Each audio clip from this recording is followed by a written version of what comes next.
We're live. FYI. In the dynamic world of programmatic advertising.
Clemson fans, I hope you are comfy and cozy right where you are in the ACC, because in the words of Mr. Oogie Boogie from The Nightmare Before Christmas, you ain't going nowhere. The ACC has just signed a deal with ESPN to keep you right where you are. The long-awaited nightmare is over. All the saber rattling from Florida State and Clemson has quieted down, Cole, just on the surface as we get into this topic. Do you feel good about that, or do you think, oh, man, we're stuck here? I think I feel good that Clemson's staying in the ACC. I feel bad that you and I and everyone else wasted 9 million hours last year talking about this and wasted precious breath that we could have used on. It's entertaining. Oh, my gosh. How many times last year we talk about Clemson leaving the ACC? And guess what? I all along, I never felt good about it. I said, and I'll stand by it, Diesel, I don't know if you're Clemson, and if you're a Clemson fan, why you would want to leave the ACC. You'd be stupid to want to leave the ACC. You have an opportunity to go undefeated every single year under Dabo Swinney. So, no, they should be very ecstatic that this deal got done and they're staying in the ACC. It's Wire to Wire with Diesel and Cole Bryson. Turn it on, leave it on. Start listening right now. And by 4:02 p.m., you could be entered in to win an awesome trip to Las Vegas for the college basketball championship weekend. You could win a trip with airfare, round-trip airfare, accommodations for 4 in Las Vegas, plus $5,000 a person. Wouldn't that be awesome, man? $20K to go to Las Vegas. Just tune in on the free Odyssey app. Make sure you're signed in. You got to have an account. You can use your Facebook. You can use your Google, whatever you got. But log in, start listening right now. In 1 hour from right now, you'll be entered in to win this slam dunk in Vegas trip from the Fan Upstate, this national contest, Cole. But ESPN has officially okayed the option to continue televising ACC sports through 2036. Now, this was a routine thing, right? They had it set that by February 1st, they had to have an agreement in place. This is like a look-in, right? They have it planned. You go on, ESPN goes in, looks at the contracts, decides if they want to continue this professional relationship with the ACC. And they have said, we'll keep showing your games for a couple of more years. If ESPN had declined, this partnership would have ended after the 2027 season. It's interesting, and I want to ask the Tolos the same question because I know we have a lot of Clemson fans in the audience, Diesel, and we talked about this a lot last year when it comes to the lawsuits of the ACC and potentially Clemson, going to another conference. I want to know from those out there that are listening today here in the upstate that do wear the orange and purple, how you feel about the ACC and ESPN extending this. Are you, as a Clemson fan, excited to stay in the ACC? And be honest about it, like I was, because I just said I think Clemson needs to stay in the ACC. It's your best shot at the college football playoff year in and year out. But I really do want to hear from Clemson fans on this, Diesel. 844-FAN phone, 844-326-3663. Like I said, I would be shocked if there are many fans out there who are thinking, oh, darn, I wish we could go play in another conference and lose 5 games a year. Well, we hear from a lot of South Carolina Gamecock fans who say, nope, we don't want you. Don't want to have any part of Clemson being in our conference. And they will hurl the insults of you're playing in a cupcake league. You need to be playing the Wake Forest and the Syracuses of the world to get to get to the ACC championship game.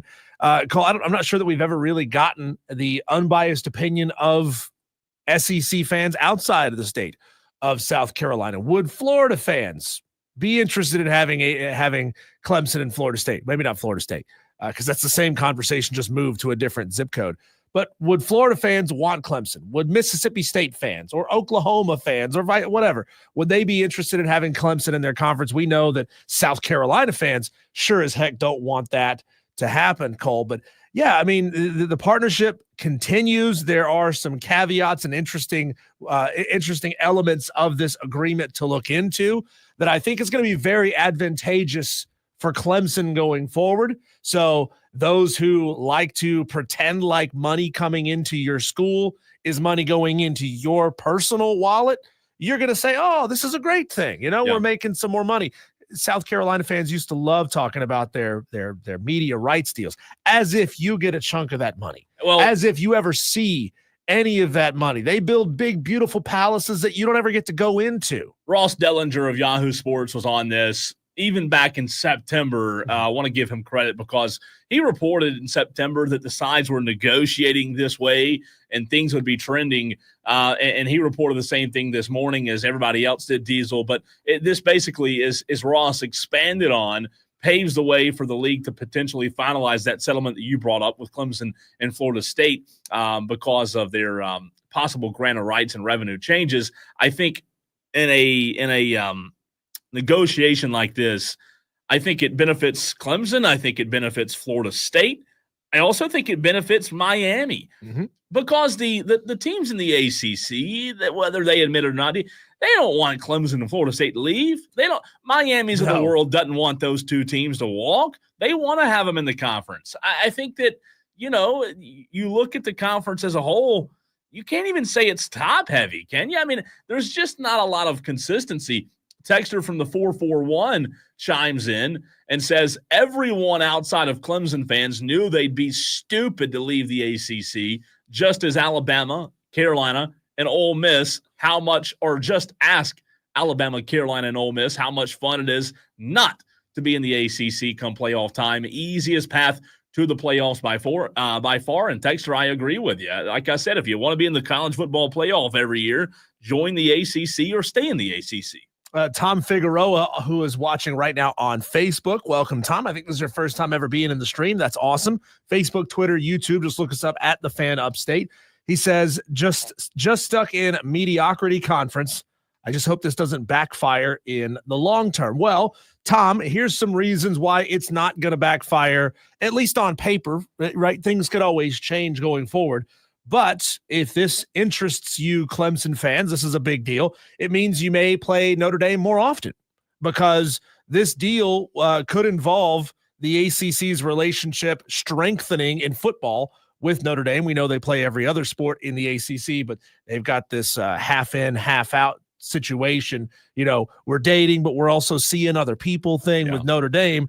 Earlier this month, Notre Dame athletic director Pete Bavacqua said that he is open to playing more games against Clemson in the future. This does not mean that Notre Dame is capitulating and joining the ACC full-time in football, but it would appear that Notre Dame is more interested in using its open dates or using its flexibility on its schedule to schedule Clemson more often. Yeah, so basically you're gonna they're wanting to reap the benefits. And again, we've talked about this 100 times with Notre Dame. I don't like Notre Dame being in this tippy-toe spot with the ACC. I would want Notre Dame, and I know they're never going to do this.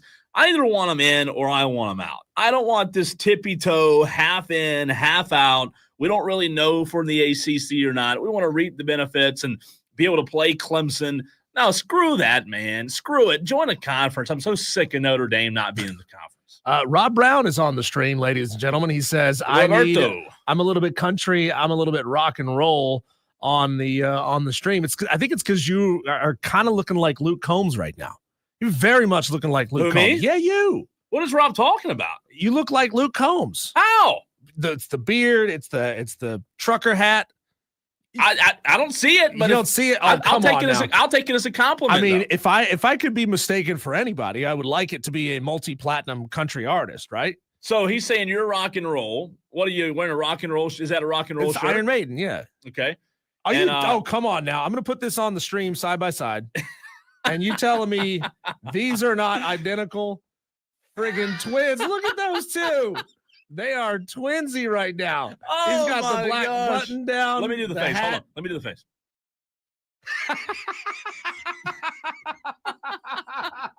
Thanks, Rob. Yeah. How Rob says how by looking exactly like him. Is that a compliment though? Because is Luke Combs a good-looking guy? I can't answer that Say question. no homo, and then you can answer it. No homo. No. No. He's not a particularly attractive guy. Thanks, Diesel. Sorry. I appreciate bro. that. I appreciate it. Sorry. So that's a terrible Rob, look what you've done. Look what you've done. Is Luke Combs the most flattering celebrity lookalike you've ever gotten? Yeah, probably so. I don't think I've ever been compared to any other celebrity. Hey, that's a good one, though. That's a good one. If you're going to get compared to anybody, Luke Combs is a good one. I got compared to some YouTuber. He does the compilation videos. Usually it's like construction workers doing dumb things, and he's the foreman looking at his construction workers being like, oh, my God, that guy's doing what? But you know what, though? That guy's doing what? When you can sing like he does, I guess it doesn't matter how you look, right? Yeah, and Rob says, but he's rich, so yes, he is. If you can sing and you're rich and everybody know you're one of the most popular country artists. I just want to know, have long neck ice cold beers ever broke your heart? Never, not one time. That's a good one, but I was thinking, hit me like a hurricane. I don't know. I do like Luke Combs. I really do. And he's an App State grad. Not a grad. Sorry. I think he got an honorary degree. Oh, he never got his. Yeah, he dropped out before he went off. He did okay. Luke did okay. You know what's crazy though? I'll tell you this. My when I was in, I think my freshman year of college. I don't know what year he blew up. My freshman year of college, I met someone, a good buddy of mine, and he would not shut up for the first year in college about Luke Combs, but we didn't know who Luke Combs was then. And he kept talking about him and hey, you got to check this guy out. It got to the point where I was like, dude, shut up. I don't care about. And then fast forward 2 years later, obviously everybody knows Luke Combs, right? But he's from. Is he from up there? I think he's from Wilkesboro. Okay, so North Carolina area. I think so. Okay, so back to thanks, Rob. Back to how the new ESPN ACC partnership benefits Clemson. This is a big one, Cole. It sets up what they're going to be calling the brand fund, in which a percentage of the ACC's TV revenue would be distributed to the schools that annually generate the most revenue for the conference in football and men's and women's basketball. So there you go. If you're Clemson, you're already, generating the most revenue in football, so you're going to get the largest chunk of this pie. Yeah. Florida State's going to get a little extra. Miami's going to break off a piece. North Carolina, maybe Duke a little bit. I don't know exactly how they're going to break this down, football versus basketball, but it's you bring in the cash, you're going to get to take some more home. I think it's interesting when you talk about the conference from where are we at? January 29th. Is today the 30th? So today's January 30th. What's interesting to me is you and I last year, we started the show in March, and I remember we did ACC Media Days in what? July? I think July, but it must have been May or June when these talks really started ramping up, with the ACC and them leaving the conference and with Clemson and Florida State leaving the conference. It felt like, what's intriguing to me, Diesel, is it felt like last summer, you and I were both hearing from different people, felt like it was as close to a done deal as it could be that the ACC would look drastically different. And how many times did you and I talk about it? Right? How many times did you and I talk about what it would be like if Clemson and Florida State left? And it was almost last summer of 2024, even guests we had on, we talked about it. It was almost a foregone conclusion that Clemson and Florida State wouldn't be here long. And now you just fast forward a short, 6 months here at the end of January, and all of a sudden it's like the entire mantra has now changed, Diesel. I don't understand. I guess I would love to know behind closed doors, if you were a fly on the wall, I would love to know, Diesel, what changed? What conversations changed with Clemson and Florida State? Because, we're not privy to everything, but, man, 6 months ago it was like, they're definitely not joining staying in the ACC. Well, I think Florida State was much more aggressive about wanting to get out. I think Clemson was more exploring the options and the finances of what would happen if they tried to get out. And this answers their problem with the ACC in that saying that we're not going to be able to compete financially. We're not able to keep up with the amount of money that the Big Ten and the SEC schools are getting. I certainly don't think that this brand fund is going to distribute enough money to make them whole and to bring them up to the revenue of a Big Ten or an SEC program. Not going to be anywhere close to that, but this makes them happy, considering the fact that right now they don't have a landing spot. The Big Ten doesn't seem to want them. The SEC doesn't seem to want them. Big 12, maybe. But I think it just makes, now that we're having this conversation, and you may disagree, I think it makes Clemson and Florida State look like the dumb ones in the room from last year. They got what they wanted, though. They pressed, they sued, and they ultimately got what they wanted. Yeah, but they just look like a bunch of crybabies. We didn't get what we want, so we're trying to leave the conference. And here's the reality, Diesel. We're trying to leave the conference, but nobody's going to take us. Nobody wants us. People knew all along nobody wanted them. So if we're not even wanted, if you and I are playing pickup basketball, we're not wanted by those guys over there on that end of the court. We're going to pitch a fit and throw a temper tantrum till we get new basketball. I don't know. It seems like to me maybe they won. I just think all along they should have said, hey, we're staying in the ACC. Like the texter said, we'd be stupid to leave the ACC. Well, one thing to consider, Cole, and I always wondered how this was going to affect the other schools in the conference not named Clemson, Florida State, Miami, North Carolina. If you're Wake Forest and you're now going to be way farther behind Clemson as far as what revenue distributions you're getting, you're going to be unhappy, right? Because you're unlikely to be able to make up the performance difference if you're getting less money. It kind of just moves the conversation that Clemson and Florida State were bitching about, saying we don't have the money to compete with the SEC. And now you're going to have Wake Forest saying, well, we definitely don't have the money to compete with Clemson. However, and here's where reality sets in, Cole. Forest. Well, Syracuse, Virginia Tech, whatever you want. I'm laughing because it's funny to hear you say that. Yeah. No.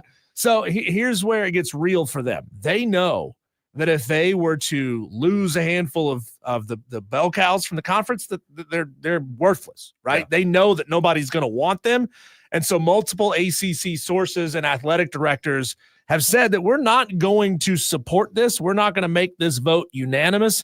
However, we know we have to go along with this because they're watching what happened with the Pac-12, with Washington State and Oregon State, and just the absolute purgatory and hell that they're in right now. They know that they don't want to become that. So they have to go along to get along, and it is what it is. It is what it is. Texter, which you can text the show, by the way, anytime, 844-FAN-PHONE, 844-326-3663.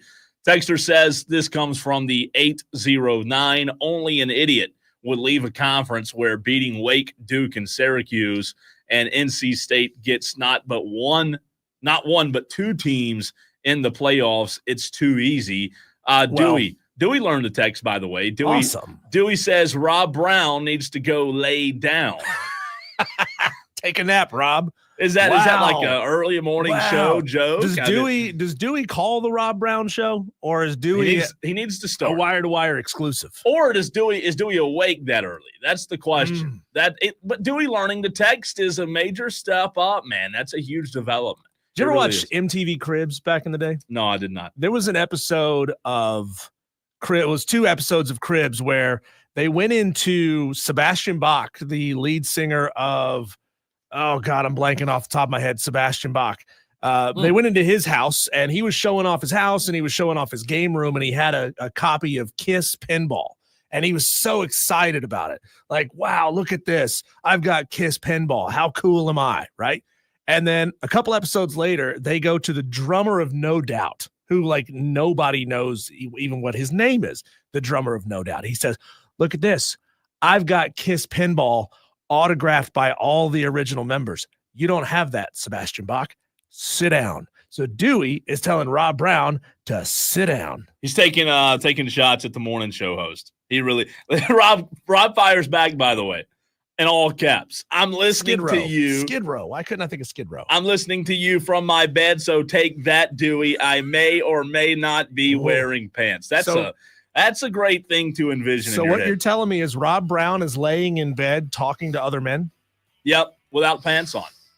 Without pants on. I love it. It makes for great radio.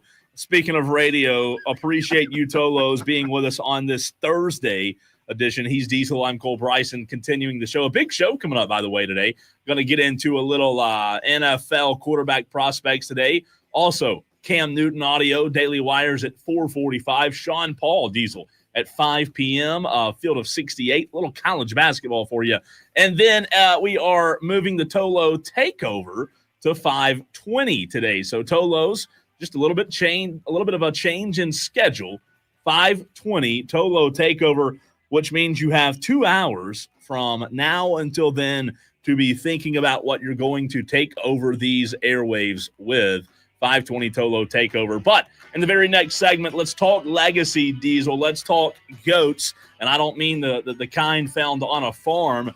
Let's weigh the differences if Patrick Mahomes wins next Sunday versus if Patrick Mahomes loses next Sunday. Does that even change anything? That's next.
Texter from the 344 text into the show, which you can do at 844-326-3663, and says, Rob is getting his hour a day in on the Odyssey app to win that contest. And that's what it is, Texter. Good text. That's exactly what he's doing. I'll tell you about that in just It's really a second. interesting that Bob Brown won the contest. Bob Brown, man, it sounds Wow. like that morning show host that you guys have. But no relation. He's from, off in the Midwest somewhere. Texter asks, this comes from play-by-play JB, a different JB, because we have a couple of JBs on the show, on the stream, that Tolo, turn it on and leave it on. JB, play-by-play, JB says, or asks, do you think South Carolina would have won the ACC this season and made the playoff for the first round bye? Look, I think there's a very good possibility would be my answer to that, Diesel. Yeah, I would Really I would good. think so. It depends on exactly what slate of teams they got. And, anything could happen week by week, but I would probably favor South Carolina against just about anybody in the ACC. Yeah, I don't see. I can't think of anybody right now that would be. Maybe Louisville would have given you a game. It really it depends on how South Carolina plays. It's not really about the competition in the ACC. It's Especially about whether or not South Carolina played well. Especially if they had the same schedule as Clemson, because they didn't play Miami, didn't play SMU until the ACC championship, obviously. So it is a very interesting conversation, play-by-play JB. Appreciate the text. I want to let you know, somebody brought up from the 344 about the contest. I want to let you know, Tolos, that you can slam dunk in Vegas with the Fan Upstate. You download that free Odyssey app that the texter was talking about. Log in, listen to the Fan Upstate for at least 1 hour a day. You will be entered for a chance to win. One lucky winner scores round trip airfare and accommodations for the four of you in Las Vegas, plus $5,000 per person. That's $20,000 total to enjoy the ultimate experience for the first two rounds of the college basketball championships. Good luck, Tolo. Slam dunk in Vegas by listening on the Odyssey app. 1 hour per day. That's all you have to do. Diesel, let's talk a little legacy here. Let's talk a little GOATs, because obviously we all know that Patrick Mahomes doesn't need this Super Bowl next Sunday to be considered one of the best. He is the best in the game. He's already inked himself as one of the best in football history at the position. But I want to ask the question to you, Diesel, as well as to the Tolos out there. Does the verdict next Sunday of the game impact Mahomes' legacy in any way? What do I mean? If he wins, is he looked at any more impressive than if he were to lose? That's what I want to know. 844-FAN-PHONE, 844-326-3663. Do you think whether he wins or loses, Diesel, will impact the way he should be viewed as one of the all-time greats? I think it's going to enhance it. It's going to improve it. I mean, you look at how many Super Bowl wins quarterbacks who have played in this league have. There are plenty of great quarterbacks. Tom Brady won 7 Super Bowls. Joe Montana won 4. Terry Bradshaw won 4. Patrick Mahomes, Troy Aikman, and Earl Morrall all have 3. So Patrick Mahomes wins this game, he automatically bumps up to the next stratosphere, and he's right there seen side by side with Joe Montana and Terry Bradshaw. Which is nuts. Right. and the fact that Patrick's still young and could go out there and win another 2, 3, 4 more. I mean, I think he said in interviews, I'm not necessarily chasing Tom Brady's number. I mean, you win 4, you're already in rare air anyway, just by winning 3. You win 4, you're in more rarefied air. And then maybe it's on, right? Like maybe you're chasing Tom Brady after that. We've seen Patrick Mahomes be able to do what he's done with the same head coach, with the same core of players all around him, which is different than the way Tom Brady did things. His core of players and receivers was always changing year over year. So Patrick Mahomes is going to have to figure it out in a year or two once Andy Reid finally decides to hang up the headphones. Can he do it with a new head coach? Also note that Patrick Mahomes did it the following season after losing Tyreek Hill. The very next season, you go win the Super Bowl. So to your point, Diesel, Mahomes, 29 years old. He has become a part of the sentence when you talk about the Super Bowl. I mean, you're talking about a guy who is set to make his 5th Super Bowl appearance in 6 seasons. Think about that. 29 years old, 5th Super Bowl appearance in 6 seasons, joining Tom Brady and John Elway is the only quarterbacks in NFL history to reach the Super Bowl 5 times. Now, we all know that Mahomes has walked away with Lombardi more times than he's not. Diesel, he's 3-1 in the big game. His only loss coming to Tom Brady and the Tampa Bay Buccaneers in Super Bowl 55. Obviously, 54, they beat the 49ers. 55, they lost to the Buccaneers. 57, they beat the Eagles. Last year, they beat the 49ers on the verge of three-peating. I would say that the outcome of this game doesn't impact his legacy in a tremendous way. Now, I agree with you that if he wins, yeah, it helps. Like, winning a Super Bowl is extremely valuable to your resume. But on the flip side, Diesel, if he were to lose the game, I don't know that it really daunts his legacy. You know, we talk about LeBron and his finals losses, how many times he's lost in the finals, which it's a valid point. But you're talking about a guy who would have only at this point lost 2 Super Bowls.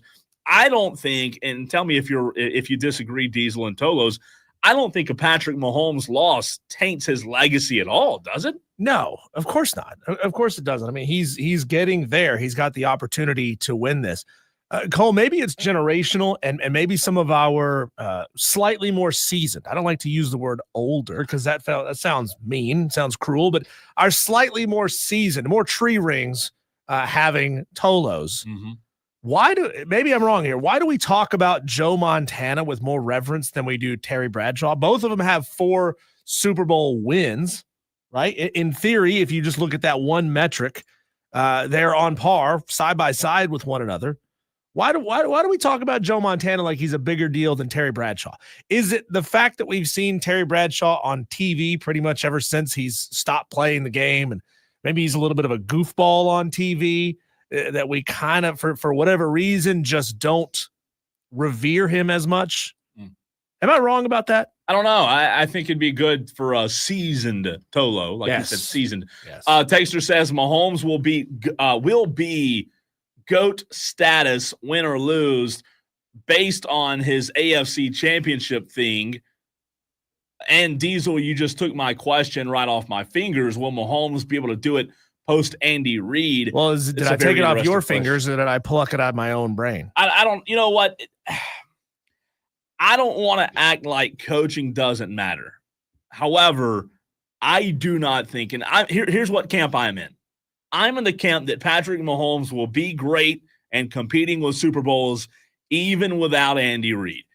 Are you in that camp, Diesel, or are you Tolos in that camp, or am I wrong here that Mahomes needs Andy Reid? Because I just think back to how good Tom Brady was. Tom Brady, the GOAT, we all know that when you talk about greatest of all time, there's very little, if to none, arguing that Tom Brady is the greatest of all time.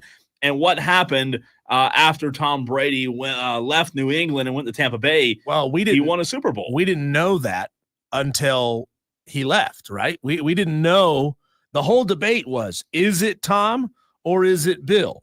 I mean, everybody had their feelings on that, but it was still a legitimate argument. Tom leaves, he goes off, wins another Super Bowl with Tampa. Bill did jack squat ever since. So, and he answered in his first. He answered that question in his first season. We'll find out, if and when, or not if, but when Andy Reid retires, if it's all Patrick or if it's Andy. I mean, what's wrong with saying it's both, right? No, there's nothing wrong with it. You can't argue that Scottie Pippen was an incredible number 2 to Michael Jordan, and without Scottie Pippen, the Bulls would not have been as dominant as they were in that era. MJ was incredible, right? And MJ would have won a ton of basketball games and made highlights and done all these things on another team, right? But having Scottie, having Dennis Rodman, having Horace Grant, having the team that he had certainly enhanced his ability to go out there and win titles. I just wonder, Cole, I mean, you said Patrick Mahomes is 29 years old. A lot of these players start to diminish skill-wise once they're on the wrong side of 30. And we know Patrick Mahomes is predicated on quickness and getting out of the pocket and creating with his legs and quick decision-making in those instances. I wonder if that style of play is going to be able to hold up once he's on, once he's got another 2-3 years on him. Yeah. Considering Tom Brady, he was the pocket passer. He stayed in the pocket, and as long as his offensive line could keep him upright, you could do that for maybe a couple of years longer than you could doing what it is that Patrick Mahomes does. I think if Patrick Mahomes has the football IQ between the ears, Diesel, if Patrick Mahomes can somehow, some way prolong the longevity of his career by doing what Tom Brady did, by doing what Peyton Manning did, I wouldn't put it off the table because, look, Peyton Manning won a Super Bowl as a quarterback that couldn't move. Peyton Manning was a statue in Denver. He was not physically elite by any stretch of the imagination. They won a Super Bowl that year because Peyton Manning, one of the best football IQs to ever play the game. They had a great defense as well that year. But Tom Brady, as he got older, Diesel, as his skills diminished, he still had that football IQ. And Sure. If Patrick Mahomes, let's think about it like this. If he can win a handful of Super Bowls while he has both, while he has the football IQ and while he has the physical skills needed, oh, dear God. I mean, after he loses the physical skills, he's not going to drop off that much if he can stay sharp between the ears. Back to the question about why we revere, and whether it's a question at all, why we revere Joe Montana more than Terry Bradshaw. Texter says, Terry Bradshaw, a Hall of Fame quarterback for the Pittsburgh Steelers, threw 210 interceptions during his NFL career. Different era for sure, but not great. 212 touchdowns, 210 interceptions for Bradshaw in mostly 14-game seasons early in his career. Wouldn't be tolerated today. Wow. Put it on the era of football. You're given a longer leash. It's so interesting to have the conversation of GOATs because we get so caught up in it, right? We get so caught up in who has done what, how many rings you have. And I think the general consensus does agree that Tom Brady is the GOAT and will remain the GOAT. But what's scary is, Diesel, I'm not crowning Mahomes the GOAT yet. I just think it's super scary to a guy like Tom Brady to look at what Mahomes has already done and know that he's only 29 and know that he has a really good chance of competing for the Super Bowl year in and year out. And he's shown that he can do it, like I said, without Tyreek Hill. I think if you're a Tom Brady apologist, it scares the living you-know-what out of you just due to the fact of how talented he is and how he has won so early in his career. I'm not saying he's going to pass Tom Brady in Super Bowl rings. But the average retirement age for quarterbacks in the NFL, Cole, is 27. Patrick Mahomes has already passed that. And most don't make it to their 35 in the NFL. It's rare, right? We started once Tom Brady hit 35, we started talking, how crazy is it that he's still out there doing this? Aaron Rodgers, once he hit 35, fell off a cliff, right? So now what you're trying to say is Patrick Mahomes needs to win 4 more Super Bowls in 6 years. He's got to win 4 out of 6 to even tie Tom Brady. But Tom was still, you said 35? Yeah, well, I'm just setting a number here, okay? I mean, most quarterbacks in the NFL, even the good ones, don't get to 35 years in the league, 35 years old. Tom retired at 45. I think you think how much longer do you think Pat plays? I think he plays for 10 more years. Yeah. 10? Yeah. Well, that's still, you got to win 4 out of 11. Yeah, I think 4 out of 11 is hard. It is hard, but I'll tell you what, winning 1 Super Bowl is hard, right? And the fact that he's won this many, that's where it's like, oh my word, this dude's incredible. Would I put it past Patrick Mahomes to win 4 of the next 11? Now, would that include this year's? Yes, that includes this year.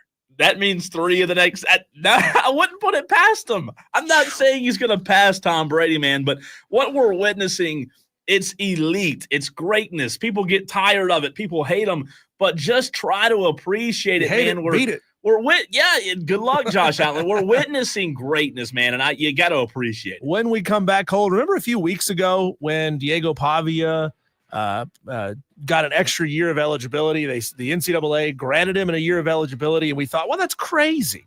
That's crazy. You get an extra year because you played in junior college. But guess what? That is now creeping its way into other sides of football. I'll tell you more about what I mean on the other side on the Fan Upstate.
Back in December, Cole, the NCAA Division I Board of Directors approved a blanket waiver granting an additional year of eligibility to former junior college transfers.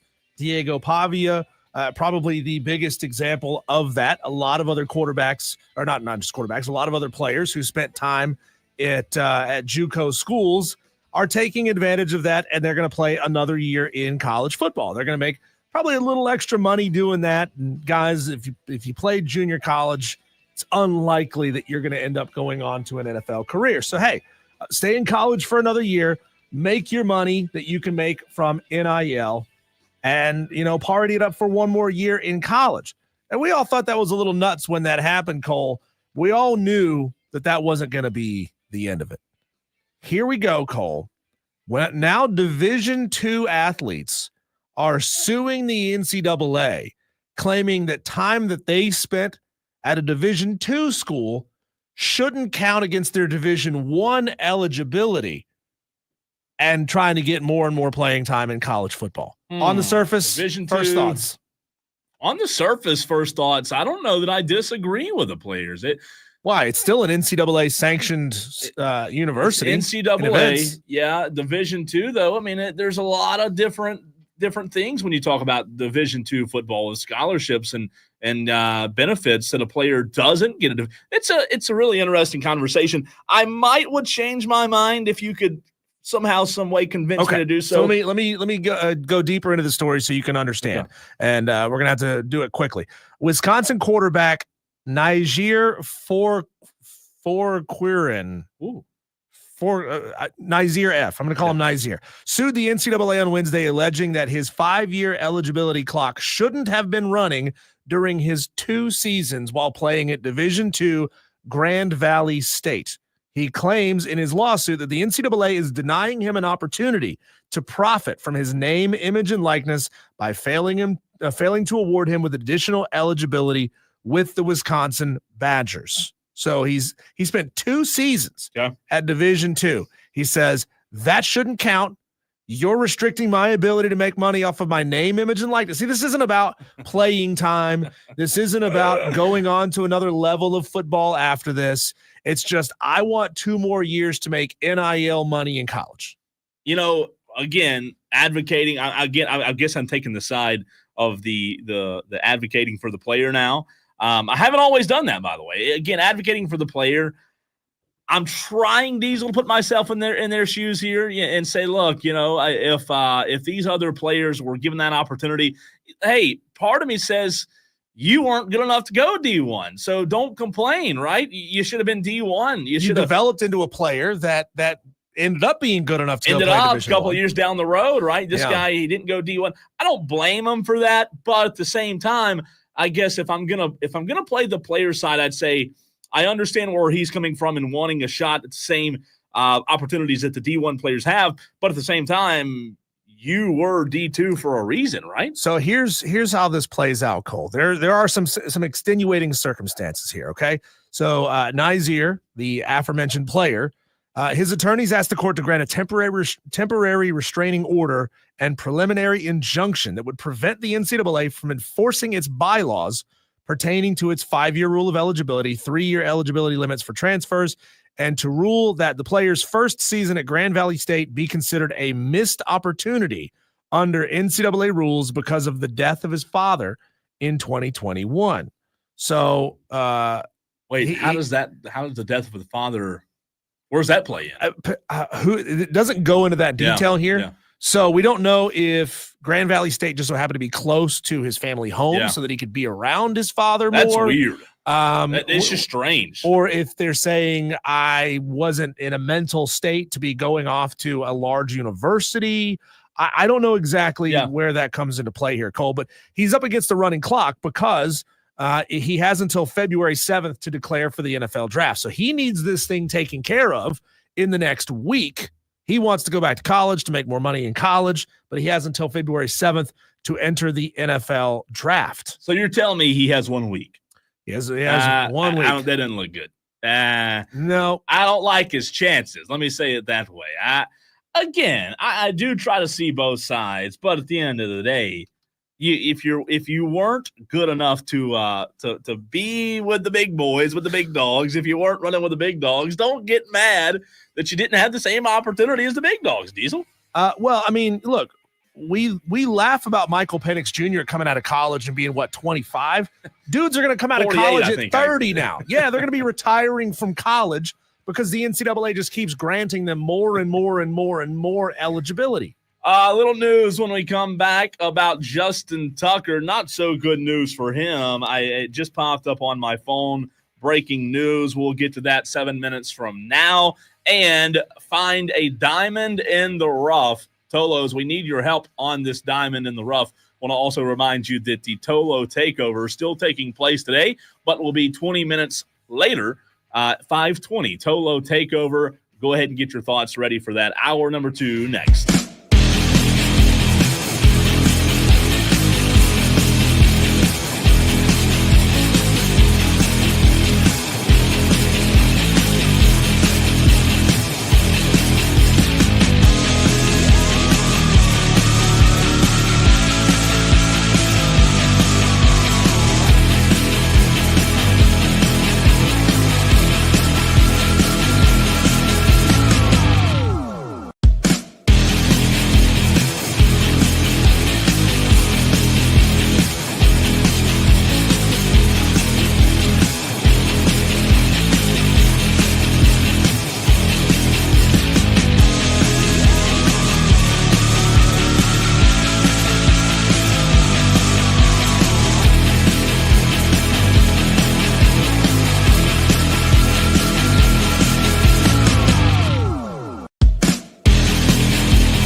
Some sticky news regarding Justin Tucker of the Baltimore Ravens as we It's an interesting choice of words. That was not planned, by the way. Thank you for that.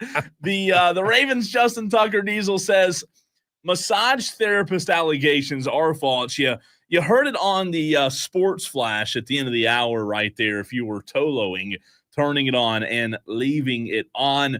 Diesel, Justin Tucker accused of inappropriate sexual behavior by 6 massage therapists in the Baltimore area, according to an investigation by the Baltimore Banner. It didn't take long for Justin Tucker to respond on his Twitter account. He put out a page-long note, if you will. And the very first statement was talking about the allegations being false. So he is 110% denying it.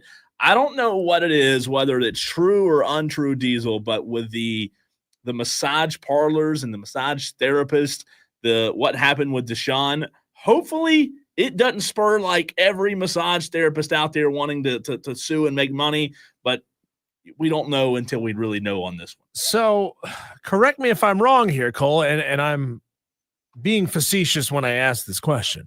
Don't they have massage therapists and this therapist and that therapist on staff in their football buildings? Think so. Don't they have access to literally any kind of treatment they want or that they feel is necessary, unless you're Aaron Rodgers and you're bringing in your own gurus and your own team? These guys can get massages if they've got leg cramps, if they're suffering with thigh contusions, whatever. That's all provided for them in the building. Free, by the way. Yeah, free. Yeah. It's all part of the thing. It's all part of the deal. So, I mean, I know the answer to the question. Theoretically here, they just want to go out and get their rocks off by seducing a massage therapist outside. If it's true. They think here's an opportunity. Right. If it's true. If it's true. They think here, theoretically here, allegedly, supposedly, they think it's a good idea. Hey, let me go out there and see if I can get an old jobby job from a massage therapist. And again, hopefully it's not. Hopefully it's not true. Regardless of if it was a mistake by Justin Tucker or it's the massage therapist who's falsely claiming this. It doesn't look good either way. Make the same mistake 6 times though. Well, again, we don't know if it's true or not. I'm not going to jump to conclusion on this and defend him or the massage therapist until I know whether it's true or not or actually happened. But I'll tell you this: whether the incident happened or not, it doesn't look good either way. I hate the fact that another player not named Deshaun Watson is now having the same allegations thrown at him, which is it's weird. Are we heading to the point where massage therapists are going to start illegally videoing their sessions with athletes to cover their own backsides? I just wouldn't go. No, you said, I wouldn't go out. I wouldn't leave the facility. I know that there's all kinds of privacy, and so you would have to. The therapist would have to record the incidents illegally. Yeah. So how would you even present that? Like if you're a therapist that let's say you've had this encounter with an athlete who's doing this to you, who's making sexual advances to you, you book them for another session, you hide a hidden camera in your bag or whatever, and then you say, hey, see, here's proof that this is going on that you also obtained illegally. Yeah. It's not, like you said, it's not a good look. Not a good look. Can't either put security way. Cameras in there. No, not a good look. Hopefully for Justin Tucker's sake, Diesel, he's telling the truth here. And Texter says Deshaun Watson says those are rookie numbers. Yeah, that's bad but funny. Bad but funny. All right, let's get into what the segment here that I wanted to touch on. Finding a diamond in the rough, Diesel, a little boom or a little bust, perhaps, as we transition now to the quarterback prospects for the 2025 NFL draft. And I want to hear from the audience on this, the Tolos out there at 844-FAN-PHONE. That's phone with an F, 844-326-3663. Where do you stand on the prospects entering the 2025 draft? Diesel, a year ago, Not quite a year ago. We started the show in March, and the draft is mid-April, late April. You and I spent a good amount of time on this show talking about last year's quarterback prospects and the ones that panned out, the ones that didn't, like a Jaden Daniels who boomed, right, in his very first season. What guys interest you, Tolos, out there when it comes to boom or bust? You've got Cam Ward from Miami. You've got Shedeur Sanders. Does anybody know who that is, by the way? I don't know if we talked about Jalen Milroe. Well, I don't know. He's not going to participate in the Senior Bowl or the Combine. Well, so I'll tell you nobody's this. going to get a good look at him. Speaking of him and Jalen, maybe Jalen should have done what Shedeur did, not participate, because Jalen's been horrible. I mean, really, really bad. You also have the likes of Jackson Dart, Kyle McCord out of Syracuse, Quinn Ewers, Will Howard, Dylan Gabriel, and Riley Leonard. And then Curtis Rourke out of Indiana. Don't forget about him, Diesel. So you've got a plethora of quarterbacks here that I'm really intrigued by. I don't know on this 30th day of December is we're a couple of months away from the draft now.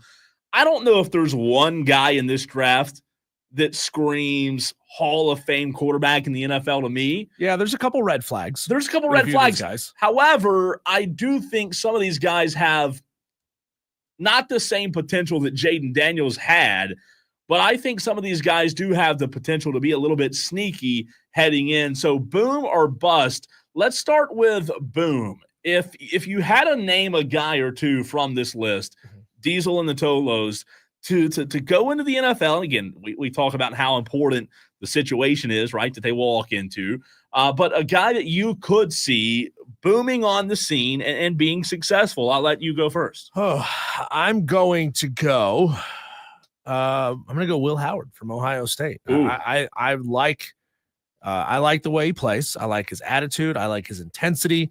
I like the touch that he has on the ball on his short and intermediate throws. He can just loft it right over a defender's head, drop it right in the bucket. I think Will Howard is going to end up being a pretty good NFL quarterback. So I'm going to say boom for Will Howard. T-Swizzle on the YouTube stream on the booms gives us two. Cam Ward, boom, and Dart, boom. Talking about Jackson Dart. Diesel goes Will Howard. Will Howard is a very interesting choice there. I was very impressed with Will Howard at Ohio State. We talk about quarterbacks going high, right? We talked about it last year. If I told you, Diesel, that I agree with you on Will Howard compared to a guy like Cam Ward, if I told you that I think Cam Ward has a better physical trait set, or assets rather, he has better physical ability than Will Howard does. I told you Cam Ward had that. But Cam Ward was going to go into a bad situation early. Will Howard was going to fall into a better situation. Wouldn't that change your mind and maybe T-Swizzle's mind and the Tolo's mind on the future of Cam Ward? Yeah, I mean, you can certainly base this entirely off of what they did in college, but guess what? They're not going into another round of college. They're going into the NFL. Yeah. And Cam Ward, Shedeur Sanders, those two are going to both be going to bad situations. Okay, and so they're going to have to overcome those situations. Can their physical abilities overcome a bad situation? And when I start looking at that, I start looking at their mental capacity, not their intelligence, just their mental and emotional growth to be able to handle a situation like that. I'm not sure Cam Ward is mature enough to handle being on a terrible football team. I'm not sure that Shedeur Sanders is mature enough to handle being on a terrible football team. So maybe they can overcome it, but yeah. I don't see it right now. Let's break it down like this. Let's play that game that we just kind of hinted at. The physical assets that they possess, the traits, versus the landing spot, because we all know the landing spot is important. But for this purpose, Diesel, let's throw the landing spot out the door, right? Let's completely get rid of where they end up. Let's only focus on their physical traits, on their ability to play the quarterback position. If you're not talking about the potential, whether it be in New York for Shedeur or whatever, if you're throwing that out the window and speaking just on physical traits, I'm going to say that Cam Ward, just on physical traits, is my favorite quarterback in the draft. even over a guy like Will Howard. Again, not talking about potential landing spots and maybe Will Howard falling in the draft to a better spot, just physical traits. I think Cam Ward, out of the guys that I listed off and mentioned, I think Cam Ward has the X factor plus the physical traits to be a difference maker in the NFL. Would you agree with that? Yeah. I mean, the NFL is continuing to go to, faster, more mobile quarterbacks. Those tend to find success. I mean, that's what Patrick Mahomes is. That's what Tua is. That's what Lamar is. Josh Allen's is a mobile kind of quarterback. Cam Ward, I think he's much more mobile than Josh Allen. He's much more mobile than Tua. Yeah, I think he's got a ton of he's got all the physical attributes that you want. But again, I sure you can just rank them based off of their star ratings in certain categories, but I also look at their maturity and their ability to handle where they may end up. I mean, I have my anecdotal evidence this past year of Caleb Williams in Chicago. He sucked. Mm-hmm. He sucked. And everybody thought this was a can't miss guy. Everybody thought that he was going to go to Chicago and revolutionize and be amazing. Well, he wasn't. And he could improve. He could definitely improve where he was. Chicago's getting a really good head coach in Ben Johnson. They've got pieces. Do you have those same worries with Cam Ward? Some. I'd say my worries in that respect are probably stronger with Shedeur. Yeah. And his ability to handle that kind of stuff. So Cam, I think his just freak of nature, physical ability will take him a little farther than Shedeur. And depending on their situations, you look at where they are mocked to go. Shedeur is mocked in this one draft that I'm looking at right now on NFL.com, mocked to go to the Tennessee Titans at number 1. Cam Ward is mocked to the Giants at number 3. Right. And again, according to the mock draft, like Mel Kiper Jr. has Cam Ward, Diesel, going to Tennessee with the number 1 pick. So, sure. Again, flip-flop them. Situation matters. Where you go matters. Just talking about the traits that the quarterback possesses. If I'm looking at the board, and look, I think there are guys on this list that are going to have good NFL careers. But if I'm looking at Cam, Shedeur, Jalen Jackson, Kyle, Quinn, Will, Dylan Gabriel, and even Riley Leonard, I would go Cam Ward 1. Again, not talking about their potential landing spots, just based on the quarterback themselves and how they play the position. I'd go Cam Ward 1. I'd go, this one might be a wild card. You may agree, you may not. I'd go Dylan Gabriel 2. Interesting. I'd go Shedeur 3 and Jackson Dart 3B. I think Jackson Dart possesses some physical traits that are very comparable to Shedeur Sanders. Does Shedeur Sanders have a better athletic ability, Diesel? Maybe so. I mean, you could argue that he'll be able to be a better athlete, but and again, T. Swizzle brought this up. I was high on Jackson Dart this year. They underachieved in a big way at Ole Miss, but I do think Jackson Dart, Diesel, possesses the traits to be a really good NFL quarterback. Now, where does Will Howard fit into that? I think Will Howard, you brought up Will Howard to begin the segment, right? Mm-hmm. I think Will Howard, in my mind, I think he could be the guy that doesn't have the best traits, but falls later into a really good situation. Let's say, let's just think of an AFC team, a Chargers or something like that, LA Chargers, or a really good situation where they've got a guy. Will Howard doesn't have to be the guy right off the bat, Diesel, and can learn. I think Will Howard could be that guy if he does fall later, because we all know the better teams pick later. Will Howard, if you're a guy like him, if you're a guy like Riley Leonard, wouldn't you want, and again, tell me if I'm wrong here, if you're Riley Leonard or Will Howard, wouldn't you want to go later in the draft and let Cam and let Shedeur and let those guys go early? Well, yes, I certainly would. Not for money purposes. I know that. Right. I think the sweet spot is sort of middle back of the first round for quarterbacks, because that's when your teams may have a little bit of a shaky quarterback situation, or quarterbacks are getting a little bit older And so maybe if it's not this year that it's going to be your time that you're thrust out there, maybe it's next year. Maybe the incumbent that you've got on the roster ultimately doesn't perform. And by week number 8, 9 of the season, you're asked to go out there. And now you've got 8 full weeks of watching live games to get yourself ready. I look at the same mock draft that I'm looking at right here, Colt. Not a one quarterback after Cam and Shedeur is expected to go in the first round. And that's crazy. No Jalen, no Jackson, no Kyle McCord, no Quinn Ewers, no Will Howard. So those are all now projecting, at least with this mock draft, day 2 guys. Wow. So I mean that's big. So you got to start looking towards the back half of this draft. Yeah. All right. So here's the good teams. Where could a second round quarterback potentially see the field this year? Maybe in Arizona. Maybe no, probably not even in Seattle. Cincinnati, no. Seattle, probably not. Tampa, no. Denver, no. Pittsburgh, maybe. LA, maybe. Chargers, maybe. Packers, no. Hey, maybe Rams is a good situation, though. Maybe the Vikings. Yeah, and I'm thinking with the Rams, with an aging Stafford, is that a bad situation? I don't think it is. But you're not going to start in Houston. You're not going to start in Baltimore, Detroit, Washington, Buffalo, Philly, or Kansas City. No, I'm with you. You're going to be sitting the bench on all of those teams. Diesel, you help me with the stream. I'm going to go to the text line. A lot coming in. I want to get to a few of these texts. 449 says, F Shedeur. I'm not going to read the first word. John Dog says, Cam Ward is going to be a bust.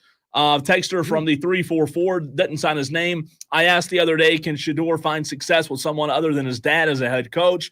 Can he take criticism from another head coach? Prime has coached him since high school, basically.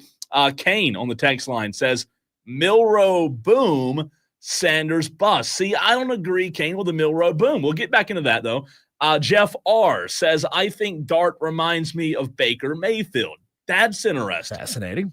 All right, a lot on the on the Facebook, Twitter, and YouTube stream as well. Yeah, T Swizzle watching on YouTube says the way Ward makes throws makes it look so easy, just a flick of the wrist. That's why he's a big fan of Cam Ward. Let's see. Mad Therapy says Ward has been described as a field general. Of course, he's going to say these things. Mad Therapy.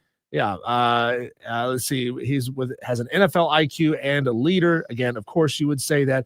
We need flair on our posts, on the stream. Like if you're ever on Reddit, you could put a piece of flair to show like who you're a fan of. Yeah. So that way, if you just have some random, I'm P1 water bottle. It says P1 water bottle is a fan of Clemson or is a fan of Arizona State or of Miami or whatever. So at least people know who you're a fan of and what biases you have. Let's see here. Mad Therapy says Cam Ward promotes competitiveness from his teammates. T Swizzle says he has flaws under pressure. He makes all the throws that Mahomes makes. The way they fit in the tight windows is just crazy. He is good. He's still extolling the virtues of Cam Ward there. Let's see here. T Swizzle says Ward makes all the throws that Mahomes makes. The tight windows, they make the throw in. It's just insane. Pressure makes diamonds, and he seems to never get phased. The last thing I'll say is Kane texted in on the text line, which you can do 844-326-3663. I don't know, Kane, if you're still listening. I don't know that Jalen Milroe is going to be a boom. I'm not saying you have to be great in college to be great in the pros. However, just speaking from what I saw with these two eyes, I didn't see anything in college that said, oh boy, this guy's going to translate to the NFL in an exceptional way. Could I be wrong? Sure. I just didn't see anything. Like at times he made great throws, he made great runs. I just didn't see anything when it comes to consistency, when it comes to being consistent as a pocket passer that you're going to have to be in the NFL. I don't know. Maybe I'm being a little unfair of Jalen Milroe, Diesel, but I would hold off. I would hold off on Jalen Milroe. We'll see. I know there are a lot of questions when it comes to Shedeur Sanders, but but are we going to let Senior Bowl performance dictate whether or not this guy is going to end up being a great player? For who? For for Jalen Milroe? Oh, no, I'd said all season. I just didn't see the consistency. But he was really good 2 or 3 seasons prior to this. You're saying with a new head coach, new OC, he regressed. I mean, one could say that's kind of expected to happen. You look back before that when he had consistency at OC, he was really, really good. I don't know. It's just, to me, the NFL, you've got to be able to do – you've got to be able to have the intangibles, number one, but you've got to be able to do the little things. And I don't know if you listened to Tom Brady on the broadcast the other day. I think Tom Brady's gotten a lot better at being a color commentator. He talks about, during the course of the broadcast, he talks about so many intangibles, so many small things that you have to do right as a quarterback that even a guy like Jalen Hurts with the Eagles, Diesel, hadn't really been doing well, like holding on to the ball too long. And Tom Brady talked about that a lot on Sunday. Maybe I'm wrong. I don't see it with Jalen Milroe right now. When we come back, Cole, if you are a Cam Newton hater, I got a big old feather to put in your cap. This is proof to the outsiders who don't understand why some Carolina Panthers fans are just completely done with Cam Newton.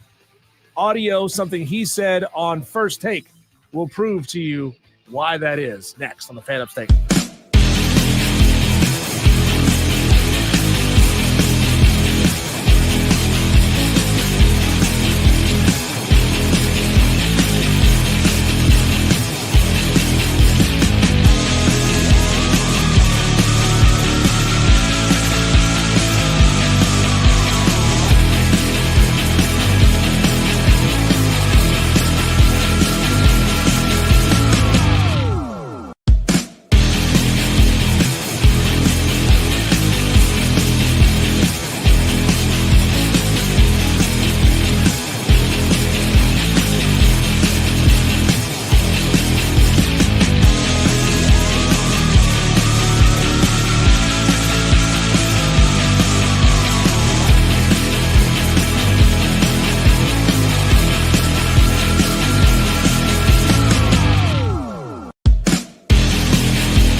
Cole, as if refusing to jump on a fumble in the red zone late in the Super Bowl wasn't enough.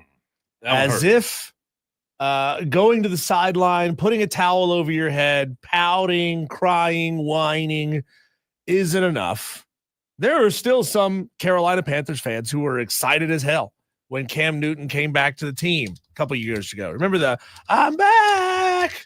His voice cracking and running onto the field. Some Carolina Panthers fans were excited, but that's only because Panthers have been through hell leading up to that situation. And they had no other choice. And they had forgotten how Cam Newton screwed the franchise in one very quick decision to say, you know what? Nope. Falling on that ball, not my responsibility. It's a business decision. I'm not jumping on. This isn't a competitive decision. This is a business decision. Cam Newton has since Cole gone on to start fights with high school kids. We've all seen the videos of him being out at camps, and his kids are talking trash to him and he can't handle it. He starts talking about how many zeros are on his bank account with like 16-year-old kids, getting into those kinds of arguments. He's since started his podcast. He says a bunch of asinine things on his podcast that don't make any sense at all, Cole. And it's elevated him to the point where he's on First Take. Proof that you don't necessarily have to be right in this business all the time to get noticed. You just have to say crazy things that people will tune in and want to hear the crazy guy say crazy things. Entertainment. This was Cam Newton on First Take. I think it was earlier today, Cole, talking about why being a Super Bowl champion, not all that important to him. We've got a former league MVP right here on the set right now in Cam. I ask you, Cam, if you could give back that league MVP for a Super Bowl championship, would you do it? No. Oh. Really? Really? Wow. Because you have to ask it through this lens. That was a very journalistic viewpoint or vantage point or response, Stephen A. He's like, you try to get me, Stephen A. Crazy. Yeah, I'm not gonna get got the way you want to get me, Stephen A. Here's what Cam goes on to say. I'll ask you this question, and just to pose this thought: what's more important, impact or championships? You look at a guy like Allen Iverson, or you stood up on the table and blah, blah, blah, blah, blah. Everybody's not going to be Michael Jordan. Everybody's not going to be Patrick Mahomes. Everybody's not going to be these individuals who have the luxury of saying, hey, I not only dominated this sport, but I also have championships to back it. Like, let me remind you, Brad Johnson won a Super Bowl. Trent Dilfer won a Super Bowl. Respectfully, Nick Foles won a Super Bowl. So, yeah. When he says respectfully, Nick Foles won a Super Bowl, I don't think he said that with any actual respect. He put the word no. With all due respect, You Cole, suck, Nick you Foles. suck.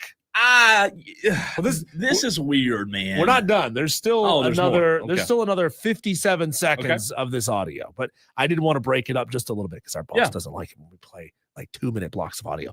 Cam Newton continues.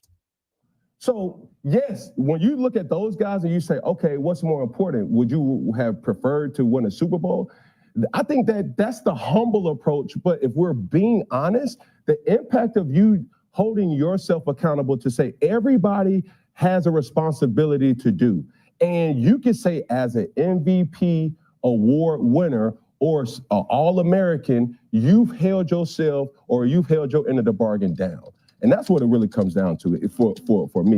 I know that's not the popular pick. I'm trying to be popularized.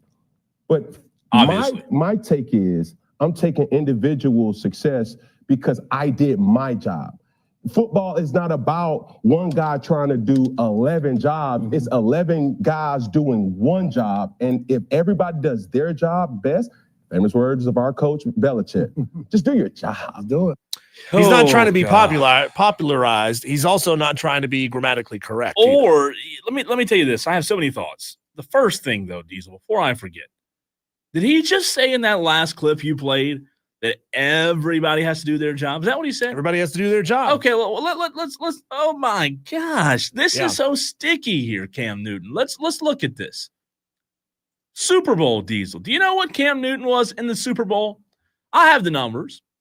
18 of 41, 265. He averaged 6 yards a pass, 1 interceptions. You know how many touchdowns Cam Newton threw in the Super Bowl? That would be 0. You know what his QBR was in the Super Bowl? 31.9. 31.9. What are you talking about? Everybody's got to do their job. You sucked on the biggest stage. I have a handful of words to describe Cam Newton. God. Selfish, arrogant, conceited, self-centered, egotistical, prideful, and vain. All of those words. And by the way, he's on TV. Not that it really matters, but he's on TV in a stupid hat. Yeah. It looks like a bird crapped on the top of his head. It's like a bowler hat, but it's got like white on top that looks like it was poured down the sides of this very, very expensive hat. Like, it's funny, Cole, because as a Carolina Panthers fan who's been a fan of the Panthers for a long time, that is a key moment of me not being the biggest Carolina Panthers fan for a long time. It was this arrogant, egotistical SOB quarterback who said, hey, everybody, look at me. I'm more important than the team because I'm getting my numbers and I'm doing my job. You all need to do your jobs. I mean, it left a sour taste in my mouth with this franchise for a long time, and him specifically. You know, the only thing I would say, Diesel, I'm trying my best. I'm really grasping for straws here, okay? The only thing I would say I appreciated about that audio is his honesty. I mean, that is the only thing. But I don't know that I even believe that he's honest, Cole. I think he's deluded. I think he's honest. I think he believes those things. Now, he brought up AI, Allen Iverson, not the robot. I don't know that was the best comparison. Like, when you start bringing up people, Diesel, you're speaking for them. You're telling me that AI, probably top 10 guard in the NBA, in the history of the NBA, some would argue a top 5 guard, and that one of those people would be me. You're going to tell me that AI would trade his 2 MVPs in, or wouldn't trade his 2 MVPs in for 1 championship and 1 MVP, because AI did not win a championship in the NBA. He had 2 MVPs, I believe that's correct. You can't speak for him and say, oh, I don't believe he traded one of those in for a NBA title. I just think it's so arrogant. It's so arrogant. If I'm Nick Foles, Cole, I'm going straight to social media, posting a photo of myself with my big old fat Super Bowl ring on my middle finger, pointed right at the camera at Cam Newton, saying, with all due respect, I got a ring and you don't. Yeah, and right? No, 100%. I can't do the gesture into the camera. I don't think our bosses would like that. That's really really. Yeah, I'll do it the old fashioned way. You just do that, right? I'd put a big old fat ring right there on my middle finger what's your name? and point it at Cam Newton, because you ain't gonna talk about me that way and me not respond. Again, Super Bowls, they do matter. And look, MVPs, yeah, I would love as a player to have an MVP as well, but come on. He played terrible in the Super Bowl. Two Tolos want to weigh in on the phone lines, Diesel, 844-326-3663. Dre is up first. What's on your mind, Dre? Hey, I wanted to take it back to Monday when you guys were talking about Josh Allen and Patrick Mahomes and kind of piggyback it off this argument of Newton to a degree. I think what you said was we got to stop mentioning Mahomes and Allen in the same breath. Okay. I did. Yeah, I did. You're right. I did say that. Yeah. And so just a couple things which you may or may not already know. In the history of the NFL, first 7 years in the NFL, Josh Allen has the most wins, he has the most touchdowns, and he has the most total yards of any quarterback to ever play. And so when you're looking at why he's lost to Patrick Mahomes, sorry, that's inaccurate, why the Buffalo Bills have lost to the Kansas City Chiefs in the playoffs. So look at Allen's losses. By the way, look at his numbers in the playoffs. But his 13-second loss, he doesn't play defense. He gave Buffalo the lead with 13 seconds left in the game. Mahomes comes back. Josh Allen has nothing to do with that. Last year, Stephon Diggs, who's supposed to be the best player, Allen unlocks a howitzer, 75 yards down the field, right into Diggs' breadbasket. He drops it. Allen still takes him down to get a field goal to tie. Bass hits it wide right. Yeah. And then this year, what happens? They're up 22-21. Allen gets a fourth down. The refs don't give the spot, and the Chiefs go on to win. What's the most that the Chiefs have scored in a game all year? It was this weekend or last weekend against the Bills, 32. Josh Allen doesn't play defense. So, he doesn't kick field goals, and he doesn't catch passes. So, but he dominates his position more than any quarterback who has ever stepped on Dre, do you think Josh Allen has a trophy case in his home that has just a bunch of sheets of paper framed that says, well, I had the most yards and the most touchdowns, but so-and-so dropped the ball. So I'm going to put this here in place of my trophy. Don't miss me with all that whine and crying BS. Somebody dropped the ball. Somebody kicked the ball wide right. You either have the hardware or you don't. My whole argument, since you brought up what I said Monday, Dre, and by the way, I appreciate the call and appreciate you listening. I would argue that NBA players, NFL players, regardless of what sport you play, you're measured on championships. That's what you're measured on. That is what we talk about when we talk about Tom Brady. Listen, Tom Brady's not the GOAT with 2 Super Bowls. Michael Jordan isn't the GOAT with 1 NBA championship. You're measured by those Lombardis. And yeah, it's a team game, but guess what? Somehow, some way, the best of the best, even in team games, find a way to overcome all the other crap and win the game. Michael overcame it. LeBron was down 3-1 to the Golden State Warriors in the NBA Finals. He overcame it, and ultimately you're measured on championships. Dre, you still there? Am I still on? Yeah, you're still there. Go ahead. Sorry, I thought you were done. I apologize. No, you're good. You're giving you a chance to go back. Oh yeah. So the rebuttal I would make is basketball is a 5-on-5 game. Michael Jordan plays offense and defense, as does LeBron James. So if you look at Jordan's last game, what does he do? The last game with the Bulls, not counting the Wizards. He steals the ball on the defensive end of the court from Karl Malone, and he comes down and makes the game-winning shot on the other end. Josh Allen, I mean, I guess he could go play linebacker and cover Kelsey or whatever, but that's not his job. His job is to quarterback, and he does it better than anyone. So if you want to make the ring is king argument, let's just run through it. 1970s, who you taking? You taking Bradshaw or Roger Staubach? Bradshaw, probably.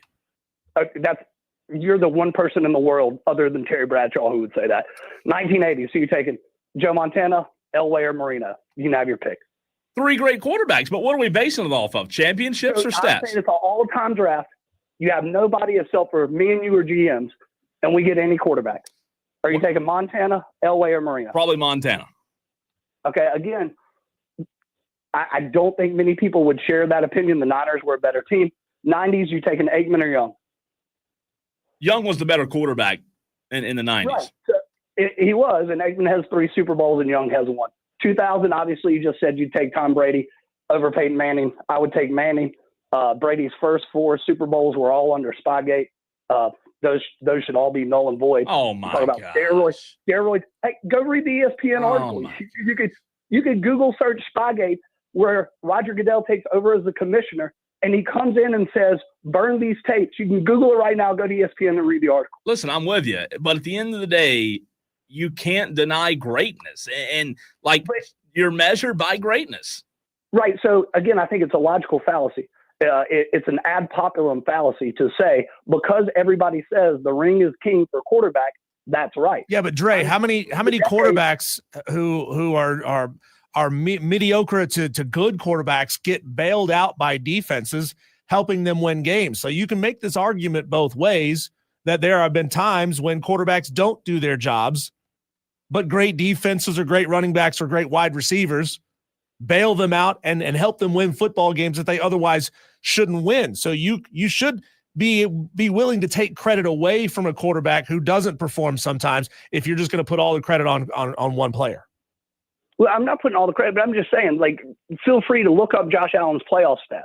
I would guess they're, second or third in the history of the NFL. Hey, do you think Dak Prescott's, Dre, do you think Dak Prescott's better than Patrick Mahomes? I don't think Dak Prescott is a top 10 quarterback. Whoa. Go look head-to-head, Mahomes, Prescott. Has Prescott Has Prescott never in his career ever outplayed Mahomes in a single season? He has. So if we're just going to base it off numbers, you could say Dak Prescott's better than Mahomes. We do have to run, though. One single season. I'm talking about a 7-year sample size. I know, but 7 years of Josh Allen. But again, you're paid big bucks to what? Get it done. You got to get it done. You have to get it done. And Josh Allen hadn't. And it falls on him. He touches the ball more than anybody else on the team. Dre, here's a big question for you. Yes, sir. You're in the Super Bowl, second half. The ball's on the ground inside the red zone. You don't jump on the football, and your teammates all turn around and look at you and say, you were right there. Why didn't you jump on? Hey, hang on, Dre. That you don't jump on the football. They all turn and look at you and say, why didn't you do that? And you say, well, yeah, but I'm an NFL MVP, baby. I don't need to jump on the football. That's your job to jump on the football. Is that a valid excuse? Not at all, and you're correct. I wasn't calling to back Cam. I was piggybacking because this was the next time I could get in for Monday to represent how great I think Josh Allen. And by the way, Dre, number one, really good call. Appreciate you Toloing. Number two, I think Josh Allen is a really, really good quarterback. I do. I think he's a really good quarterback. I think he's a great quarterback. Is he an elite quarterback? I don't think he is. You got it. What did Rick Flair say? What really matters. What did Rick Flair say?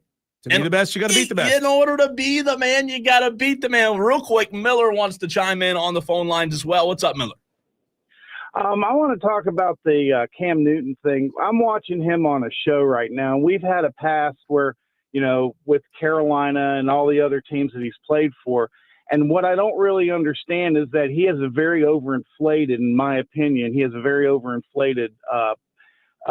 aspect of himself. And I've watched him over the course have always never take accountability for what he's done. It's everybody else's problem. His lot in life is because everybody else has done something to make him the way he is. And I just don't, you sit there and you talk about the interview that he did. Well, he just does not really take in account the things that he's done to make, and he says that, we all got to put in 100%, do our part, do this, that, and the other. To me, it's an empty conversation. I agree with you, Miller. By the way, thanks for the call. Really good call. I think what it all boils down to, Diesel, for me, my opinion, Cam's a selfish guy. Like, I don't know how else you put it other than you talk about a guy that would rather have an MVP than a Super Bowl. I think Cam's a selfish guy, and that's what it all comes down to. There's a 2-syllable word, contraction, whatever you want to call it, that I would use to describe Cam Newton. The second word is whole.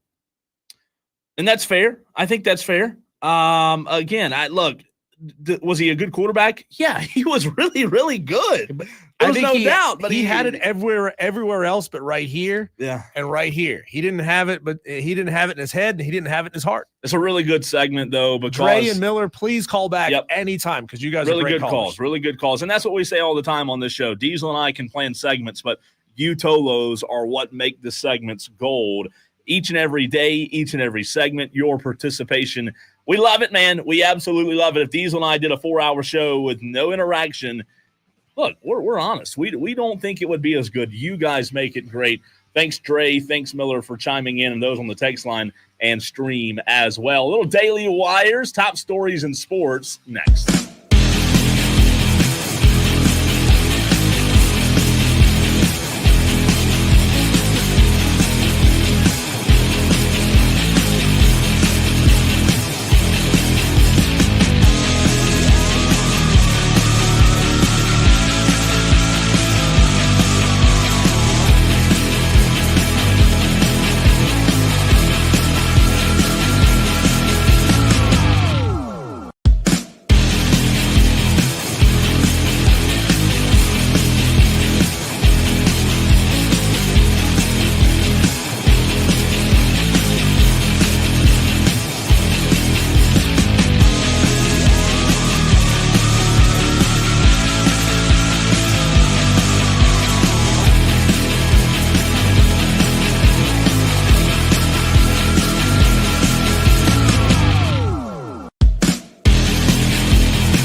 Getting you caught up on what's going on in the world of sports. It is the Daily Wire.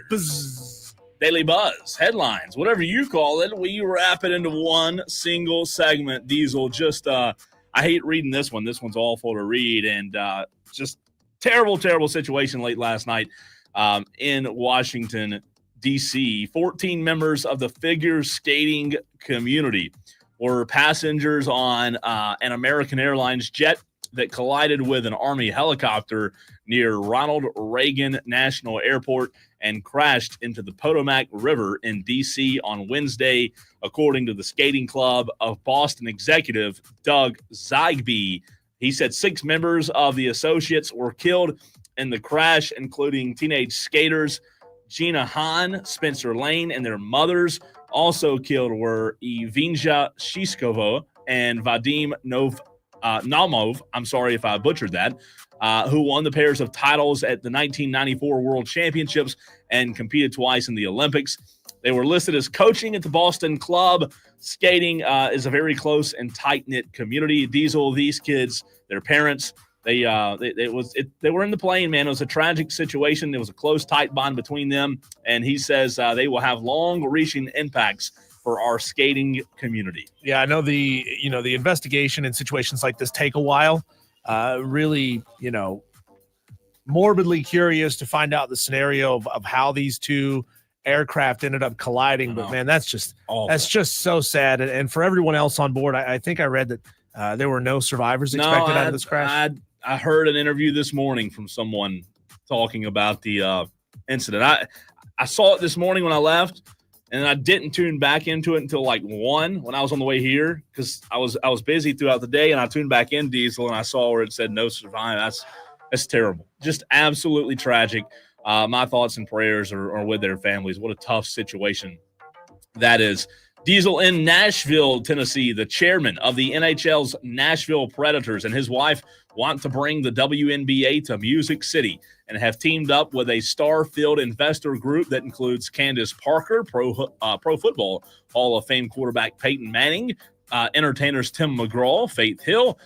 The group, led by Bill Haslam, a former Tennessee governor, submitted his bid to the WNBA on Thursday for a franchise that would start and playing in 2028. The team, this is cool, would be named the Tennessee Summit in honor of the late Pat Summitt. That is awesome. Is that not the best name? It's great. Naming it after Pat Summitt? Anything that you can do to bring the name of the team, the mascot, bring it back local is just fantastic. Now they can never move the team because Summit wouldn't fit anywhere else. No, I'm telling you, man, that's a really cool tribute. Top-notch name for sure. ESPN, we talked about this. They have agreed, Diesel, to pick up their option to continue broadcasting ACC sports through 2036. They were going to have to use Facebook Live. The ACC was. If it wasn't going to – I'm kidding. If it wasn't the deal, gas station pump screens. Oh, God, those are the worst. You got to go to the Circle K if you want to watch Clemson this season. Literally watched Conference USA games at a gas station. That is bad. Victor Wembanyama, Diesel, he's had enough. The San Antonio Star charged after Ivica Zubac, after the LA center shoved him to the court during the Clippers' 128-116 victory over the Spurs on Wednesday night. The frustration that Victor perceives as a lack of calls and respect from the officials boiled over in the third quarter. He said it wasn't about Zubac. It's just frustration no matter who it was. He was asked post-game if he believes that he gets a fair whistle from the officials. Wembanyama said no. And so, lastly, Zubac weighs 240, Victor's 235. I mean, I was thinking, I thought Victor, as skinny as he looks at his height, would have just bounced off him like nothing. Last but not least, NBA Commissioner Adam Silver said Wednesday on the Dan Patrick show that he likes the idea of shortening games to 40 minutes by going from 12-minute quarters to 10. Diesel, first initial thoughts, I think I would like that. Good. Yeah, I'm fine with it. Less game, maybe more defense. Possibly. I think I would like it. 2-hour product, but we shall see. Those are the Daily Wires. When we come back, Cole, on the other side, we'll go to the phone lines and have a guest on for the very first time, Sean Paul, hoops writer for the Field of 68 Daily. He covers mid-major basketball and major college basketball as well. Sean Paul, next, right here on the Fan Upstate.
Upstate Tolos, your Furman Paladins eked out a big-time win last night at home against the very, very good Samford Bulldogs. And to talk about that mid-major college basketball and all things college basketball, we bring onto the show for the very first time Sean Paul at Sean Paul CBB is where you can find him on Twitter. He is a hoops writer for Field of 68 Daily, covers mid-major basketball, does a fantastic job doing it.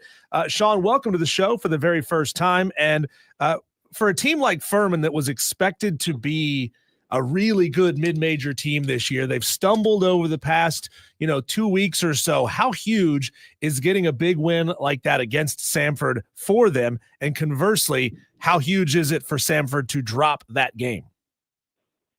I mean, it was a big swing for a couple of reasons. One, Furman would have been with a losing record in conference play had they lost that game, and beating the number one team in the conference is always impressive. But I loved what we saw from Cooper Bowser, the super athletic 6'11" sophomore big man. He's a guy with a lot of promise, a guy that I've heard tons of great things about from the second he stepped on campus at Furman, and he's just gotten progressively better, the best shot blocker in the SoCon, and he was able to throw down 3 or 4 lobs in that second half. He was a real difference maker, and he's got a lot of untapped potential. He's going to be a really good player as long as Furman can keep him around, and with his brother being committed next season, I assume he'll probably be sticking around. But the biggest thing here is P.J. Smith had 6 points, 0 for 7 shooting from 3. If you told me before the game that P.J. Smith, who's averaging 16 points per game, would score 6 points on 3 for 14 shooting in total, I would have assumed Furman lost because he has been their guy at every stop this season. But Nick Anderson coming up with 24 points is huge. He had 5 points really late that were really important. He was great in the first half, disappeared for much of the second half, but got it going late again. The fact that he was able to pick up some of Smith's slack and then Bowser doing what he did was huge. But the other thing is Furman turned it over 15 times, which is a good amount, especially against Samford, who's going to pressure the entire game full court, and that makes it really difficult. The fact that they were able to keep that under 20 was pretty impressive, and the fact that they were able to keep the pace at their tempo throughout most of the game. Sean, this is Cole. What do you make of the SoCon thus far, as last night marked the end of the first half of the season, as now these teams will be going through the schedule one more time before the postseason play arrives? You have teams like VMI who are 4-5. Last night going in, just a 3-win team, beating a Wofford team who was, favored by 12.5 points over VMI last night. We saw Furman, who was the underdog according to Vegas, obviously a home game for Furman taking down Samford. But when you look at the SoCon thus far, we all know that Chattanooga, UNCG, and Samford, year in and year out, are going to be right there, as well as Furman. What do you make of this conference in terms of the team that you think will be able to go on to win the conference and their ability to make some noise in the postseason? I think this league this year is very there's a lot of teams who can win the league. Chattanooga was hurt early on this season. Bash Wieland and Frank Champion, 2 of their most important players now, were hurt for the first 5 or 6 games of the year. So their record doesn't look as good as it probably should overall, because the non-conference they played without those guys for much of it. ETSU is really good as well. Kamari Peterson, Jaden Seymour, that duo is really good. John Buggs can really shoot it. So Brooke Savage has done a really good job in his second season there.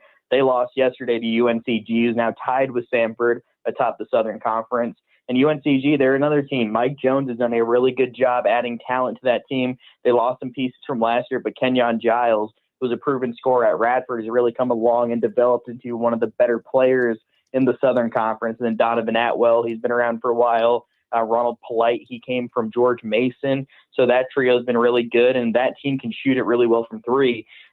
Some of these teams like Chattanooga and UNCG, they just have such a distinct style. They're going to play faster. They're going to shoot a ton of threes. Samford, kind of the same deal, but they're going to pressure while they shoot those threes. So that's what makes Furman a little bit different, because they're going to get their threes up. They shoot a ton of threes also, but they're a lot slower tempo than most of these teams. So I think that's an advantage in a way, because I don't think those faster-paced teams really want to slow it down. And if Furman can slow them down, keep a game in the 60s or 70s, and I think that's perfect, especially if they're hitting those shots from the outside. But this Southern Conference is really interesting. I mean, I thought BMI would be right down there near the bottom of the conference, but they've been pretty good so far this year. They did a great job in the transfer portal, adding some guys that were pretty rarely used at their previous spots, like Pacific. Their point guard came from Pacific. He barely played there. TJ Johnson, who had 20 points last night, came from Lipscomb. He didn't play much there. And their star big man, he came from Indiana State and played like 11 games in 1 minute per game. So he didn't really get off the bench at all last year. So BMI doing what they've done. But for me, this is a 4-team race, really, between UNCG, Samford, Chattanooga, and ETSU, with Furman kind of being right behind them. At Sean Paul CBB is where you can find him on Twitter, joining the show for the first time. I always like to start things local here, Sean, but now I want to back it up to more of a 10,000-foot view. What is the process, or better yet, is there even an evaluation process by which the selection committee looks at teams that should have gotten into the tournament in some years but not putting them in, and then also looks at teams that they did put in but probably shouldn't have because they performed badly and maybe took an early exit from the tournament? Because there are a lot of people like me who have said in the past that the committee just wants to create ratings, and that, for example, a bad Virginia team generates more eyeballs than a good Furman team who lost in their conference championship game. Do they ever go back and self-evaluate and say, maybe we need to change how we're doing things? I don't think so. I mean, to some extent, look, like what it really comes down to is there's so many different things the selection committee looks at, and now they're adding more things to it. Like they look at Ken Palm, they look at Bart Torvik is now added to the thing. They look at the net rating. So all these different things they look at to decide where teams should be seated. And ultimately for mid-major teams, especially in the SoCon, like besides that Wofford team that had Fletcher McGee and all that, like it's really hard if you're a SoCon team to not only be better than like a 12 seed, but to make it in general as an at-large team. That's just tough to do. You virtually have to go unbeaten in league play or something close to it while picking up some pretty big wins in the non-conference slate. And a lot of those games, you're getting paid to lose at these schools. Like they're called buy games for a reason because you're getting paid money. Teams are buying you to go play at their location. Like Furman, South Carolina is going to pay them to go play there and hopefully beat them. That's the goal for South Carolina. But so that makes it tough for these mid-major teams to really build a big-time resume because they're expected to lose these teams. And, you really have to only lose 2 or 3 games if you're a Southern Conference team or a team in a really lower mid-major league to be able to get multiple teams into the NCAA tournament. It's just tough. And the high major teams like, a good Virginia team, like you said, they're not that this year, but like just a regular ACC team that's in the middle of the pack, or an SEC team this year because they might get 13 teams into the tournament. But it's a lot easier for those teams to have chances to win big-time games to show the NCAA tournament selection committee that they belong because they're just simply playing more of those games. Sean, you kind of read my mind for my next question. You mentioned the SEC maybe getting 13 teams in. We know the number of mid-majors, it fluctuates in terms of how many get in. Who are some teams in your mind that could be, when you talk about, heading into March, that could be on the outside looking in just because of the simple fact that the SEC this season's so good, so deep, and when it comes to at-large bids, the SEC probably is going to get the benefit of the doubt? Yeah, I mean, there's not going to be a lot of mid-major at-large teams this year.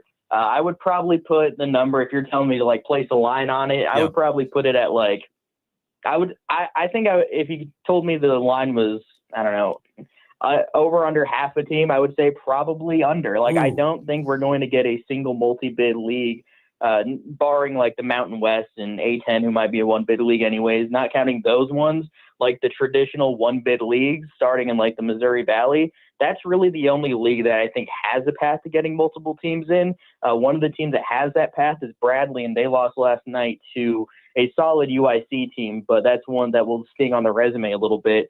But that's the thing about being in some of these conferences. Like UIC is a pretty good basketball team, but I believe that's a quadrant 3 loss for Bradley at home, and that's going to reflect poorly on their NCAA tournament resume, and they're not going to have very many chances to make that loss up. Drake is a little bit of a different story. They're 19-2 right now. They have some decent wins. Their win over Vanderbilt is aging very well because Vanderbilt is an NCAA tournament team, probably a single-digit seed if the season were to end today. Ben McCollum's done an outstanding job there. And obviously Drake has won a ton in recent years, different coach now, but they continued the winning tradition. But what they're going to have to do is pretty much avoid a loss the rest of conference play in the regular season, maybe one more, but it has to be a road game against Northern Iowa pretty much, or one of the teams kind of in that range. They can't afford a loss to a bottom of the conference team. And then they're going to have to lose in conference play, obviously, for this to be a two-bid league in the conference tournament. So that's probably where you look at, like, losing to Bradley would probably be ideal because that's not a terrible loss. But I just don't think there's a lot of a path for these teams to get in. The Big West is another one, but UC Irvine and UC San Diego both lost in the last week. And I don't know if they can afford very many more losses in conference play before the conference tournament. So I think we're really looking at a very minimal amount of two-bid leagues from the mid-majors. Sean, your ability to not only pull names out of the back of your skull, but also remembering the multiple stops that some of these guys have had before they got to where they are is truly uncanny. So I'm going to tap into that here for just a second here. Is there a mid-major that you look at this season and say, what if? Like a team that could have been elite if only the portal hadn't completely ravaged their lineup? No, that's a good one. I mean, this is a cop-out answer, but it really is because of Furman and all that. But I would like to see what another year with J.P. Pegues and Marcus Foster and Alex Williams would have looked like for Furman. I would have liked to see what that looks like. With P.J. Smith getting better, you could still add Nick Anderson. I would have liked to see what that looks like because J.P. Pegues is barely playing it off. Like, he legitimately isn't playing, and he's not hurt. He's just not playing. He's not part of the rotation. Foster is a starter for Xavier, but, you know, they're not a definitive NCAA tournament team if the season were to end today, and Williams has been hurt all year. So if all those three guys who were starters for Furman last year were able to come back, I think that would make a lot more of an interesting look for the Paladins. I mean, give them a lot more offensive firepower for sure. So I would like to see what that would look like. It's just tough, though. When you're some of these leagues, you just know, it's a real, like, a lot of coaches, it's kind of like a blessing to them if some of these guys who are good are there for 2 years. Like, that's kind of a win in a lot of respects because, you know, if they're really good, they're an all-league guy, they're probably going to try to transfer up. And, you know, that's tough, but that's the world we live in. I guess Indiana State would be another example. Robbie Avila, Isaiah Swope, Ryan Conwell, all those guys, if they were able to come back, but they also lost their head coach. So that's the main reason those guys all left. But if they were able to get all those guys back, they were just outside of making the NCAA tournament last year. So I think that could have been fun too. Sean, from a Power 5 perspective, we talked about the SEC dominance and just how deep that league is this year in 2024 and 2025. What do you make of the storylines this season thus far in college basketball? I feel like Cooper Flagg's probably, you know, the leading storyline because of his dominance, making a trip to Clemson here to the upstate this weekend. But, you know, I think that there are a lot of teams, and some of those in the SEC, that are under the radar because of maybe the dominance, maybe the headlines that Cooper Flagg's stealing. Talk about some of the things that you've been able to track this season from a Power 5 perspective that have been some of your most favorite storylines thus far. That's a good question. I would say one of them is definitely Houston continuing their dominance year in and year out. Jamal Shedd, their point guard last year, went to the NBA draft. He's a second-round pick by the Raptors, and they've continued to just be awesome. They added Milos Uzan from Oklahoma to replace him, and a lot of the other pieces are the same, but they're ranked number 1 in KenPom right now, which if you're not super tuned into what that is as a listener, it's like just the main analytics site for all college basketball. College basketball junkies like myself use it as like a Bible essentially. But Houston's won 13 straight games. They started the year a little shaky. They were 4-3, but they have not lost since November 30th. So they've just gotten hot, and they won at Kansas the other day. They're just on a crazy winning streak, and they are definitely one of the best teams in the country. So I think that's a good storyline because just the way they play, like they're such a fun defensive team. They force a lot of turnovers. They're a great offensive rebounding team. All the dirty work stuff, like they're not going to shoot a crazy amount of threes. They're good at shooting threes, but they're a very old school, tough team. So that appeals to a lot of different crowds. I would say the SEC's dominance, though. I mean, that's got to be the number one storyline to me. Every single team in that conference is ranked top 80 in KenPom, and the only one that isn't ranked in the top 65 is South Carolina. And if you look at it, South Carolina realistically could have 4 league wins right now. They could be 4-4. They were leading 3 of those games with less than a minute left. They had a chance to tie Auburn with 4 seconds left, but Nick Pringle missed a free throw, so they ended up losing that game. But they realistically could have 4 conference wins right now. And I think if you threw them in the ACC, they're probably the 4th best team in that league, which speaks to the ACC falling off, but the SEC's dominance as well. The SEC is really good, though. Like, I really think the national champion, I'm not sure who it's going to be yet. I would say Auburn's probably the favorite for me, but I think the national champion this year comes from the SEC. Sean, I was just about to ask you about South Carolina. You know, are they bad, or are they just unlucky? Because to be at this point still sitting winless in conference play, that's a tough place to be, for especially, you know, since we have a ton of South Carolina Gamecock fans in our listening audience. You know, I love to watch teams that move really well without the basketball, teams whose offenses really swirl and get open by creating lanes for themselves and confusion for the other team. And for our audience who needs ways to find more basketball compelling, who in your mind is just the absolute best at playing unselfish off-ball basketball and creating opportunities? Yeah, I mean, I think probably the easy answer here has got to be Alabama. They just run such a fun style of offense. They're ranked 2nd in offensive efficiency on Ken Pom. They also play the fastest, but they are very unselfish with the way they play. It's not going to be a lot of one-on-one stuff. Mark Sears at the point guard spot does a good job distributing to everybody. They just have a ton of scorers. Like, they added Aiden Holloway from Auburn, who struggled last year as a freshman, but he's really come on this year. Chris Youngblood, he had 7 threes last night in a road win over Mississippi State, so he's been a nice piece for him. Grant Nelson, who kind of stole the show in the NCAA tournament last year, he's been good. So I think this Alabama team, they just have so many weapons. They're shooting 60% from 2-point range, only 33% from 3. That's down from last year, but it was around 31 for most of the year. So it's really gone up. I think the way Nate Oates coaches offensive basketball is probably just one of the prettiest displays of offensive coaching you'll find in the sport. Sean, great stuff, man. We really appreciate you hopping on with us. Best of luck covering the college basketball season. We got about, a month and a half remaining, so have fun, and we appreciate your time today, man. Absolutely. Thank you, guys. Have a good one. Sean Paul, you heard him right here on the Fan Upstate. As Diesel said, give him a follow on Twitter, on X, at Sean Paul CBB. That's where you can find them on X. Diesel, it's time for the Tolos to take over. We had some Tolos earlier in the show that did a really good job of taking over. What was it? Was it Dre and Miller? Both of them had some pretty good takes. But Tolos, if you think that Diesel and I talk just way too much, you don't ever get a chance to get your 2 cents in. Madcraft, DB, on the stream right now, chopping it up. Tolo Takeover, it's next. And if you don't know what it is, I'll explain in about 4 minutes from now, right here on the Fan Upstate.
You know the best part about local radio, Diesel? It's the interaction. Yeah. I mean, the phone lines, the text messages, we couldn't do it without the Tolos. And it is time right now for the Tolos to take over these airwaves. It is the Tolo Takeover. Okay. It took me 1 hour to get $14.65 worth of gas. My God, if I don't get that extra cup of sauce, I'm coming back in. I ain't waiting in line. Okay, I saw some stuff on the internet that really got me going. Y'all have got me conditioned that I got to say thank you every time I call you guys. And when it's the Tolo Takeover, I kind of want to just call and be angry for a minute, but I got to start off being all cordial and say thank you for taking my call. You don't have to. This isn't a bad part. I mean, that's a bad part, but that's not why I'm mad as hell. The Dang Docs are trying to win and Cut Blues on Saturday. Y'all need to be fired. The grocery stores, at least the ones nearest me, are completely out of frozen pizza, except for cauliflower pizza. Oh. So if you are at the grocery store and nobody will buy your cauliflower pizzas, maybe you should stop carrying. What really ticked me off when he speaks, not because he's the Clemson football coach, but when he speaks about an ACC game, he makes it seem like it's some big ordeal. Dabo, your schedule sucks. And I am pissed off today, okay?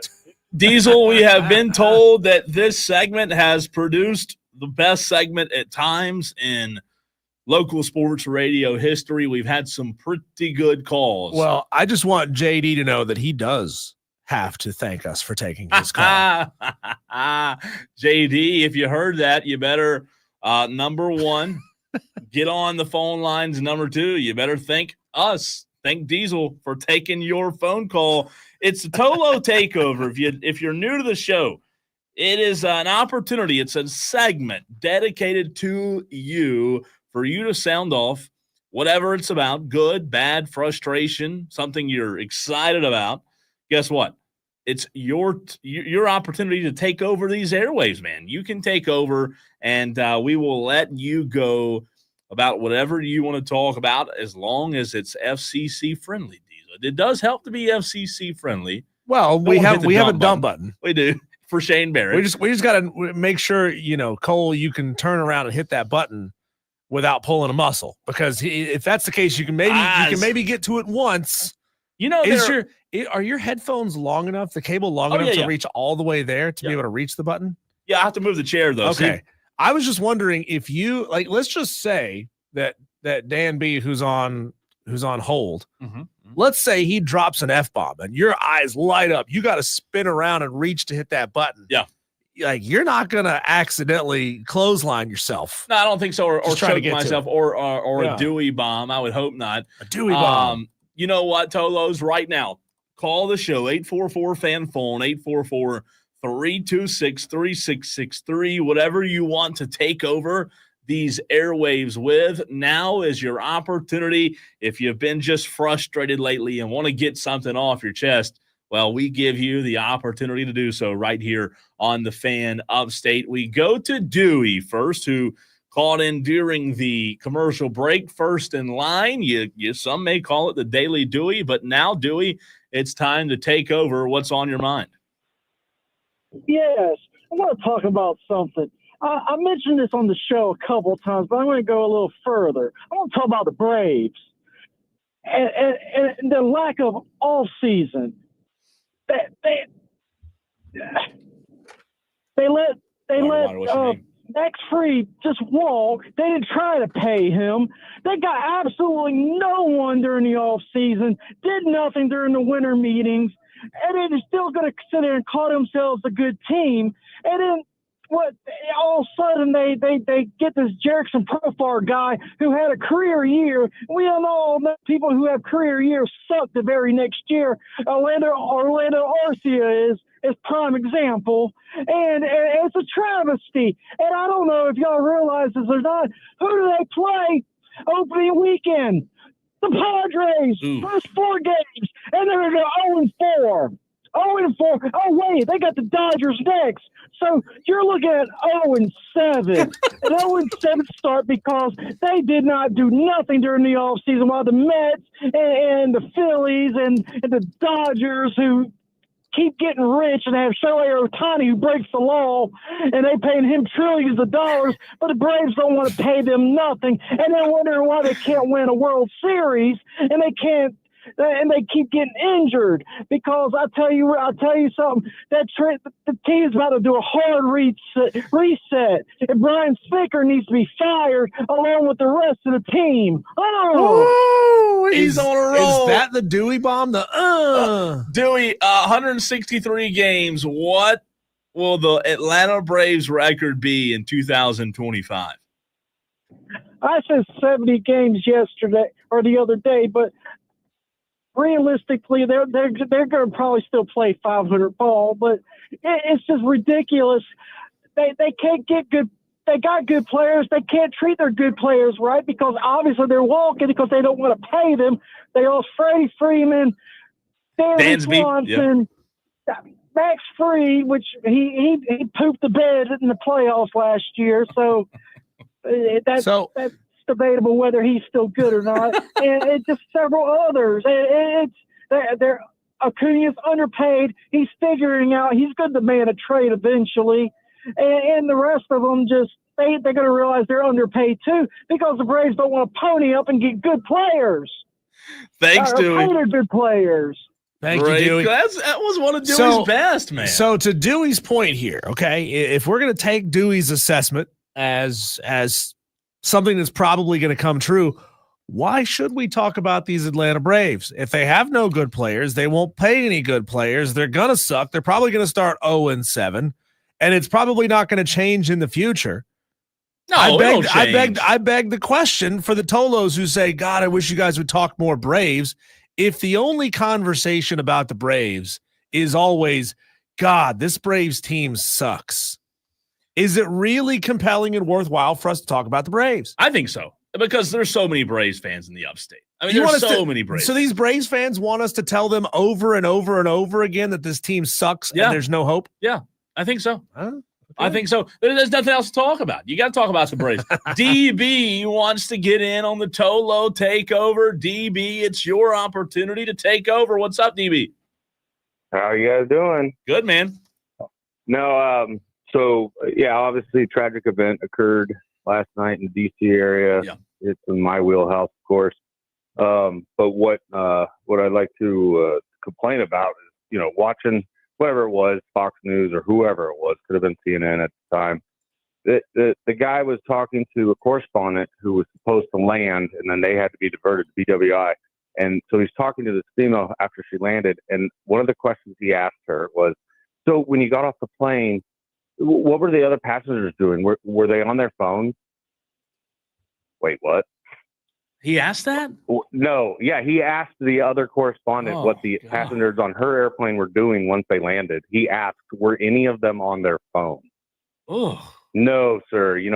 Not a single one was on their phone. I don't know what that was. Like, what? This guy's getting paid millions. I just looked it up. The cheapest person that's on in prime time is on Fox News is a lady named Dana. She makes $1 million a year. Can I get paid that same amount of money to ask those questions? That's sad. Come on. Yeah. What do you think, Dan? What do you think the purpose of the question was in regards to like airplane mode, taking a plane down? Okay. No, because he was asking it as if it was like they had already gotten off the plane. As they were deplaning. That was the scenario he was asking. What were they doing when they got off the plane? Were they on their phone? That's like asking, did everybody stand up as soon as they stopped? Because of course everyone always stands up as soon as they stop. Exactly. And DB, with you being in that world, I don't know, man. And Diesel and I were talking about this earlier. Obviously, investigation still going on. That you just don't hear about things like that happening often, Yeah, it's such a rare occurrence these days. I mean, the last, fatal accident within the U.S. Carrier market was back in 2009. Gosh. That was the airplane that went down in Buffalo, New York during a snowstorm. So, yeah, it's super rare in our industry and throughout the worldwide industry in general. I know we hear about some of these things that happen throughout the world, but yeah, it's very, very rare occurrence. And so when it happens, everybody's eyes on. Terrible, man. Really is. Yes. Thanks for the call, DB. Thanks, Dan. That it is awful. It's hard pill to swallow. You know, That's we can watch the news coverage of something like this, and it's sometimes they don't give us a ton of information, right? They give us kind of surface level stuff because we, I guess, maybe shouldn't be privy to some of that information. I would love to have Dan call us back over the next couple of days, the next week or so, as more and more information about this comes out, and see if he can give us an insider perspective and add some additional context to what we are seeing on regular mainstream news versus what people in the industry are talking about, how something like that could happen. You know, the only thing that I've seen from the FAA is a statement with them Diesel talking about the position configuration was not normal for the time of the day and volume of traffic, which is just odd. That's really the only way to describe it. It's odd. It's absolutely tragic that happened. Let's go to the phones. Tolo takeover. Tom wants to weigh in. Tom in Somerville. What's up, Tom? Well, I was in a bad mood, and then Dewey made me start laughing. But I think he's right about the Braves. But I got a little gripe I got to vent about. All right. So a couple of my buddies. So my birthday's on Super Bowl Sunday. And, you know, I told my wife, I said, hey, for the Super Bowl, we're going to have a few people come over and, you know, hang out, watch the game together. Well, she turns around and asks me, what day is that on? And I said, babe, it's my birthday. You know, February 9th, we're going to have some people over and we're going to watch the Super Bowl. And she tells me that ain't going to work. And I said, what do you mean that ain't going to work? And she said, well, I made us dinner reservations for your birthday. She made the reservations not realizing or knowing that the Super Bowl was on my birthday. Now, guess what time kickoff is at on the Super Bowl? 8:30? I say 6:30. 6:30. Guess what time she made the reservation for? 6:30. 6:30. So then I tell her, I said, well, you know, is there any way we can, you know, kind of move that time slot up? And of course her answer is I've been trying to get reservations for this restaurant for 2 months, and then you're going to ask me to change it. So guess what I get to do on my birthday, which is the Super Bowl? I'm probably going to have to miss the first half because, you know, we got to go to dinner. So even on my birthday, I still lose the argument with the wife. Well, Tom, number one, you're only probably going to miss the first 10 minutes because it's the damn Super Bowl. It takes 5 hours to play the game because they slow it down for so many commercials. So, you know, silver lining, you're not going to miss that much of it. And number two, if she's been trying to get reservations at this restaurant for a while, did she not question why it was suddenly so easy to get a reservation? Unfortunately, her brain don't work like that sometimes. But, you know, hey, you know, if she's buying, I'm going. So there you go. That's good. If I can get a free meal out of it. Where are you going, Tom? Where are you going? It's I don't even know the name of it. It's some Italian place down in Charleston. Chuck E. Cheese? You know, she's been dying to go there. So, of course, it's on Super Bowl Sunday. We're going. Italian in Charleston. That is that's fantastic for her. I don't know if it's fantastic for you or not, but it is a fantastic call, Tom. Appreciate you, man. Absolutely. As always, go Gamecocks. Thanks, Tom. What's the etiquette on having your phone out watching a live sporting event on the table at a fine dining establishment? If you're married, I think it's okay, right? Okay. No, you're clearly not married. No, so you it's okay. All of our married Tolos, please. You can't have your phone out. Please call in, text in, whatever. Tell us how you think that would go with your wife. Just say it if like you're at this. a fine dining establishment. And just set it on the salt shaker. The way the way Tom describes it, a fine dining reservation necessary establishment. How would your wife take you watching live sports at the table? But it's your birthday.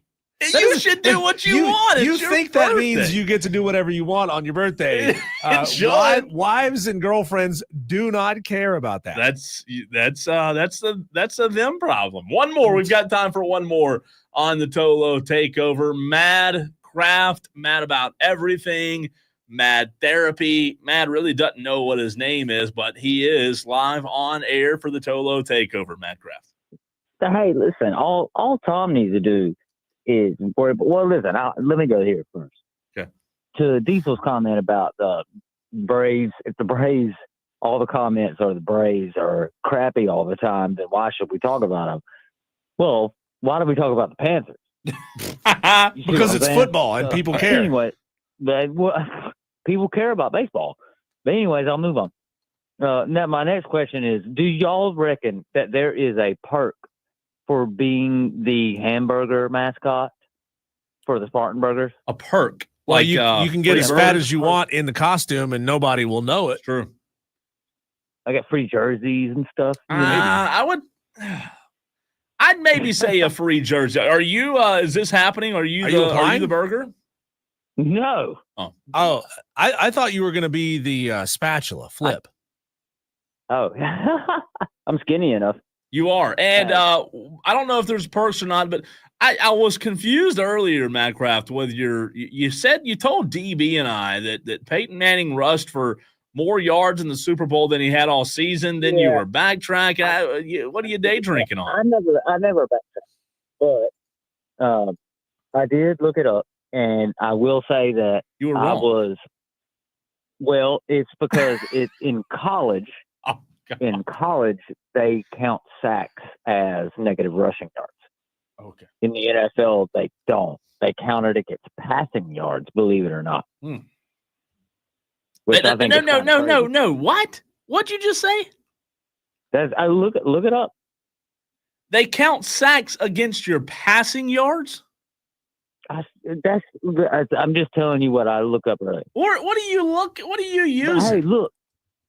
Hey, I reminded myself, Tom. What Tom needs to do is put just one wireless Bluetooth earbud in one ear, so he can hear the game in one ear and his wife in the other, just like at home. Oh, okay. By the way, they count against the team's passing yards, not the individuals. Yeah. Okay. So Madcraft was right. No, he was not. He said Peyton rushed for 37 yards. He didn't rush for any yards. He was right in spirit, not technically right in spirit. Madcraft actually is always right. Hey, I do have one more thing. Okay, let's go.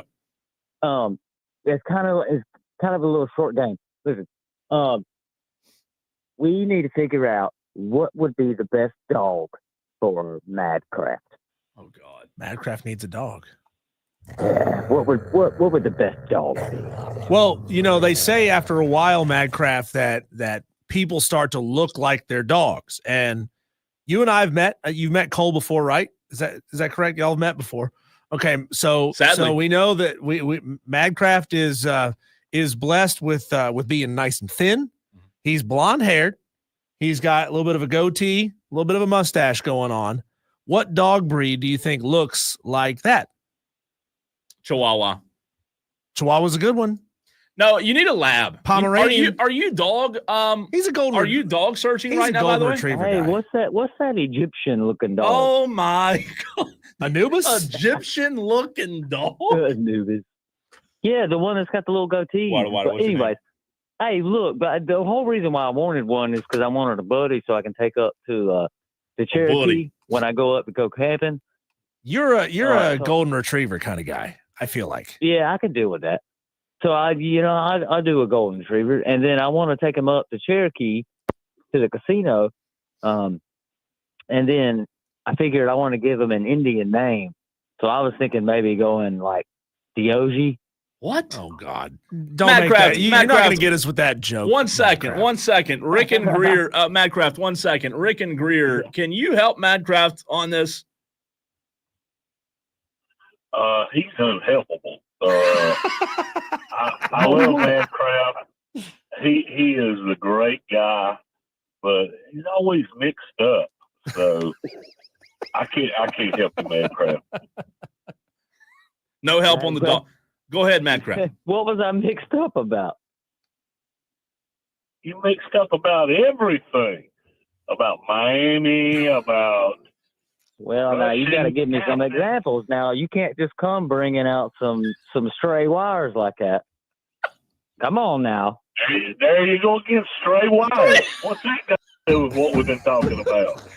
That's it. You're throwing strays at me, man, and you're not backing it up. You're making claims with no evidence. Okay.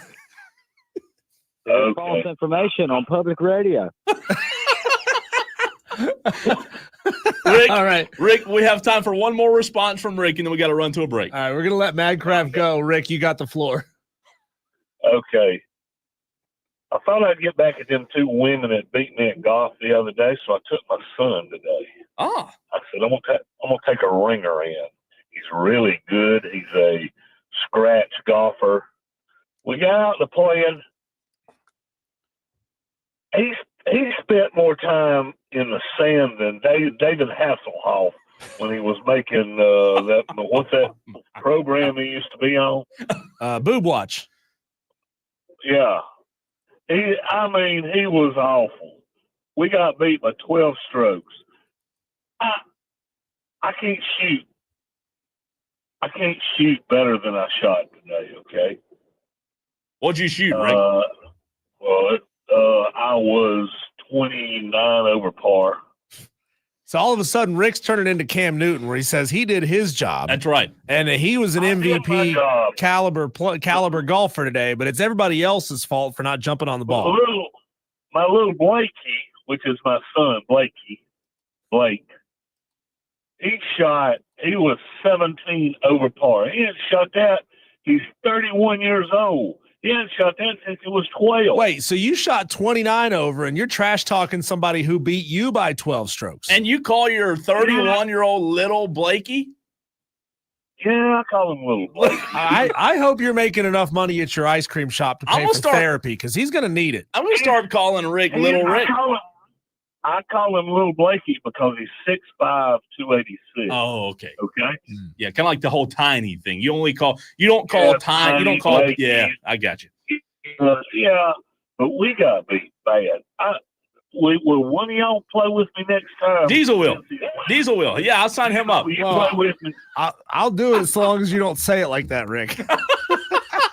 Thanks for the phone call, Rick. We got to get off to break. We just blew through that one, didn't we?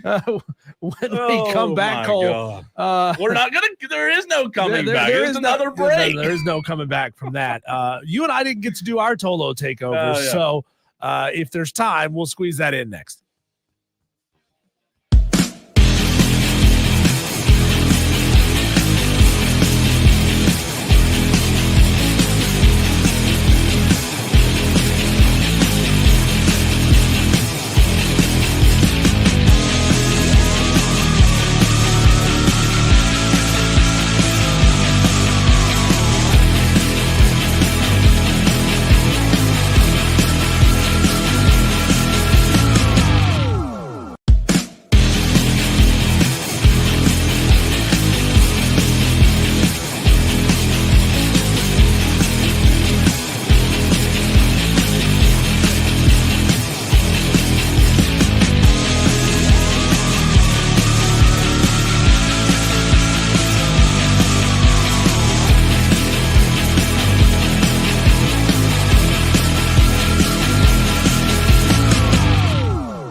With our 60 seconds left, Cole, I have to bring you an update on the story that I told you yesterday to close out the show. I told you yesterday that a neighbor from way down the street followed me all the way back from her driveway to my house because she was mad that Brago peed on her mailbox post. Yeah. And turns out this lady is nuts and does this to a lot of different people. I was talking to my next door neighbor who has a dog.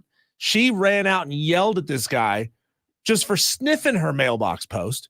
And now when she looks out of her camera and sees him out there walking the dog, she comes out of her house, stands at the front door, and watches this guy walk down the street to make sure that his dog is not going to pee on her mailbox post. The guy sniffed the mailbox or the dog sniffed it? Well, I don't know what the guy does in his spare time. I'm just making sure. Story. I mean, sniffing mailboxes. It sounds like something that happens in Greer. But Malden, sorry. She needs to be, you know what? I hate to say this. She needs to be put in her place. Yeah, well, she needs to be put in a kennel. Well, that's true too. Somebody needs to put a muzzle on her. That's for sure. I like that. Just giving you a little live update on what's going on with the story. All right, Diesel, in the very next segment, kick off hour number 4 by asking the Tolos, if you had to put your best bet on what happens in the Super Bowl, what do you think happens? We're coming to you next.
Well, it's Thursday, Diesel, which means we are getting inch by inch closer to the Super Bowl. I thought you were going to say the weekend. Well, that too. The weekend starts tomorrow at 7. Actually, tomorrow at 6:52:30 for you and I. For those that don't know, that's what time we go off the air. And yeah, I'm ready for the weekend, trust me. But I don't know if you Tolos have noticed. Diesel and I have not talked a lot about the Super Bowl this week. Talked about Patrick Mahomes today, but we haven't even told you Tolos who we're going to pick. We hadn't even given our thoughts. Well, the reason is, newsflash, we have 20 more hours of radio to do next week before the Super Bowl starts. So not going to burn it all up in the very first segment, or the very first week, rather. However, I do ask the question on this Thursday evening to you, Diesel, as well as our audience out there, in Spartanburg on 97.1 and Greenville on 97.7 on the free Odyssey app. On the stream, we're live on Twitter, Facebook, and YouTube. 94 watching right now on the stream. If you right now had to put a bet on the Super Bowl, and it doesn't have to be an astronomical amount of money, Diesel, but let's say you had to place a bet on the Super Bowl, Tolos. What do you think would be the best bet as of today, the 30th of January? What bet would you what bet would you feel the safest about? Diesel, you are into the prop betting now with Underdog. It can be a prop, it can be a straight game bet, parlay, however you want to do it. But the Super Bowl is just around the corner. And this is the 9th time, Diesel, that listen to this. This is absurd, Tolos. Really lean into the radio, turn the volume up. Listen to this. This is the 9th time in the past 12 seasons that the preseason Super Bowl favorite has reached the Super Bowl. Diesel, is that not when I read that today, I was kind of caught off guard. I know Vegas is good. But for 9 of the past 12 seasons, Vegas has predicted who's going to be in the Super Bowl. Well, that's like predicting, 10 years ago whether or not Alabama's going to be in the national championship game. Yeah, but you bet that you have 12 a really good seasons chance. in a row, though, they've gotten. Or 9 out of 12 seasons in a row. 9 out of 12 seasons, not in a row. 9 out of 12. Vegas, whoever the favorite has been to reach the Super Bowl, has reached the Super Bowl. So the Chiefs entered the campaign as 5-1 favorites. 9 of the past 10 Super Bowl winners, Diesel, just giving you some info on maybe what you want to do with this best bet. 9 of the past 10 Super Bowl winners have not only won, but have covered the spread. The Rams won, but didn't cover in 2022. I remember that because I took the Rams money line. The Bengals covered the spread. I still won because I had the Rams money line, but that was the only time in the last 10 years the winner didn't cover. Since 2021, Diesel, underdogs are 4-0 against the spread and 3-1 outright in the Super Bowl. Let's pause. 2021 to now, that's 4 years, right? Underdogs are 4-0 against the spread and 3-1 outright. Well, who's the underdog? The Chiefs certainly aren't. The Eagles are. So if you're going to go by what Vegas has shown us is what happened in the last 4 years, Diesel, history tells us that the Eagles will win the Super Bowl next Sunday. Interesting. It is interesting. That's very interesting. 3-1 outright winners as well. You asked me what my best bet was, and I am having a lot of fun betting these player projections. Yeah. If someone's offering it, and I know someone out there is offering it, maybe it's not on Underdog, maybe it's with a local guy. I'd be willing to bet if the over under on which team will gain the most first downs off of penalties.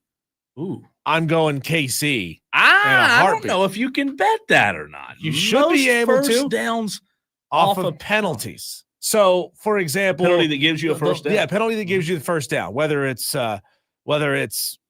offsides when it's 3rd and 2, when it's 3rd and 2, or if it's I see where you're going here. 3rd and 30, and Patrick Mahomes somehow picks up 21 yards and he gets breathed on the wrong way going out of bounds. Got to throw that flag. Got to get the Chiefs a first down. Man, first downs off penalties. I don't know if that. Listen. I love sports gambling. They make props on how long the national anthem is going to last. Color of the Gatorade. Right. Yeah, there's so many props. Let's this look. has to be a prop. Considering the fact, Cole, that, we've spent some time this week talking about how, so many fans believe that Chiefs games are rigged in favor of the Chiefs. Yeah. Why would somebody not offer that? Penalties off first downs. I'm going to look. Meanwhile, DB chimes in with an answer as well, as you Tolos can do on the stream or on the text line, 844-FAN-PHONE. That's 844-326-3663. Excuse me, I got the hiccups, I think. Hiccups are terrible to have on air, by the way. You can call or text the show with your answer. DB Diesel says, my best bet for the Super Bowl is the over. I'm not touching the spread or the money lines. Oh, nice, Diesel, talking about your bet. He would agree that Kansas City wins that bet. First down off of I've got a platform open right now, and I am looking, just so you know, NFL props, okay? I don't know if it'll have I've never heard of that. Think about that. You can there's a lot of different penalties that you can add into that. You can add false starts that gain a first down. You can add, late hits out of bounds. You add targeting plays. You add downfield pass interference calls. You could add a lot of different calls into that would contribute to that number. I'm looking now. I'm going to go to the special category because there are, when you click on specials, there are like a million specials. Here's a fun one for you, Diesel. You ready for this? Mm-hmm. And I'll give you my answer to the question in a second. Any non-quarterback to throw a passing touchdown. Wow. Any non-quarterback to throw a passing touchdown. What are the odds on that? Plus 1,400, which means if you put $100 or $10 on it, you would win. If you put $10 on it, you would win $140. So not likely a non-quarterback to throw a passing touchdown, but guess what? It happened with Philadelphia, Nick Foles, Philly special, right? It happened there. So I'll give you a little more info, Tolos, before you make your decision. Let's see here. Where was I? Okay, here we go. Patrick Mahomes. Listen to this. Patrick Mahomes is 3-1 outright and against the spread in the Super Bowl. All of Mahomes' Super Bowls have featured lines of 3 points or less. DB, I know you said total. Here you go. The points total hit the over in both of the Chiefs' past 2 Super Bowl appearances. DB, did you hear me? The past 2 Chiefs Super Bowls, the overs hit. The total for the pending Chiefs-Eagles matchup opened at 49.5. Diesel, the 55 points scored by the Eagles in the NFC title game are the most in the conference championship since 1970. Eagles have 39 rushing touchdowns. Saquon, But we know the Chiefs aren't going to turn the ball over 4 times. They're not, and they have a good defense. So I would initially agree with DB that I do like the over. If you could buy a couple of points, DB, or maybe get the over on a teaser, I'd definitely take it. I would be inclined to buy a point or a point and a half. But I do think, Diesel, that again, I hadn't found the penalties yet. I do agree with you there, by the way. I think a good way to check that a lot faster than scrolling down. Hit Control F on your keyboard, and you can just find F. What? Unless you search for a word on the screen. What? I just now found this out. So if you type in either penalty or penalties, I don't know how they're going to list it. Nothing yet. No, nothing. No. Wow. No. Like not even just most penalties. Not that shocks me. I know. That shocks me that's not even being offered. Let me try on. Look at you teaching me new things. Penalties. No. I would just type in penalty without the Y or the IES. Right. PENA. Yeah. I'm not seeing it. If it were, though, I would agree with you that Mahomes is But who said it the other day? You know what? I think it was on the Rich Eisen show. Diesel, and they were talking about this. It's the Super Bowl. The NFL, tell me if I'm wrong here. Surely the NFL and the officials aren't going to allow something mind-boggling crazy to happen like that again in the freaking Super Bowl. You're not telling me in the biggest game of the season they would allow one of the They just have to get really good at it. Let's call it fake Patrick Mahomes, hits to the head that results in a 15-yard. It's Patrick Mahomes, he looks like he's running out of bounds, and then he slows up. He checks up so that he gets hit in the back. Yeah. That's intentionally trying to draw a penalty. That's interesting. I would say my best bet for the Super Bowl, and you know what? Next week we'll give our predictions, and we'll tell you who we think's going to win. I mean, how many games did Tim Donaghy referee before he got busted for influencing games?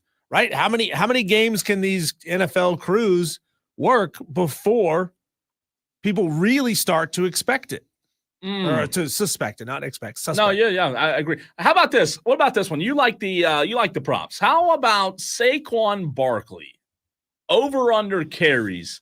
According to Vegas right now, Diesel, 21.5.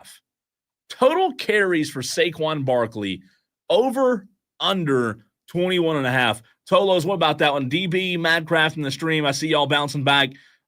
Saquon Barkley, if you had a pick right now on this Thursday, over, under 21.5 carries for Saquon, what would you leave? I would probably 21.5. That's tough because his numbers were down in the Washington game. They you were. Look back because he was hurt too a little bit. Yeah, you look back against the Rams, he had 26, Packers 25, Dallas 31, Washington 29. He averages, without actually doing the math here, in 4 last games that he was not injured, he averages high 20s. So if the number is, what did you say, 24.5? No, 21. 21.5. I'd slam the over on that because I think Saquon is going to get a lot of play. This is the last game of the season. If you want to throw everything you can at this thing, unless you're Cam Newton, they're gonna give him the ball a lot. Oh gosh, that was good. Matt and DB both, by the way, went under on the Saquon. They said on the stream. Matt and DB, I know for a fact, both of them are partaking in the Underdog Fantasy. Appreciate them for playing and appreciate them for signing up. I do know that Matt forgot to use the promo code, which tells them that you signed up because I told you about it. Yeah. So anybody signing up for Underdog Fantasy, make sure you use the promo code WORD. I don't get anything for it. It just lets them know that we here on the Fan Upstate were the reason why you signed up. And then that they think, oh, this guy's really good at keep getting people to sign up. That means they want to keep doing some endorsements. Right. That's why we want you to sign up with the promo code, because I want them to keep paying me to do endorsements. What about the total touchdowns, Tolos? What do you think of this one, Diesel, as well? Total touchdowns, this is a game market parlay opportunity. Super Bowl Sunday, 5.5 total touchdowns. I initially would say over. Initially, that's combined the two teams. Yeah. 5.5 touchdowns. That feels like an easy over. Doesn't it? Feels like it. Okay, so if let's say Kansas City scores 21 points, and Philadelphia scores 2, there's 21-14. The under hits. Do you think this game's going to be 21-14 Sunday? I think it'll be more high scoring than that. I think I agree with DB. I don't think it's going to be only 21. I think this game gets up in the mid, not to give my pick or anything. I think it gets in the high 20s. For both teams? Yeah, maybe low 30s. So now you're I mean, the reason why they set the number where they do, they put it there for a reason, right? They're not just guessing. No, they don't. They're all really good at putting those over-unders right there on the number. That's what makes it so hard. I hit on a couple of them earlier this week calling the NBA. Yeah. And it was like Giannis for points, right? And I jumped in on this one mid-game. So I had bought it I picked it pregame, and the number was a little bit lower, in like 30.5.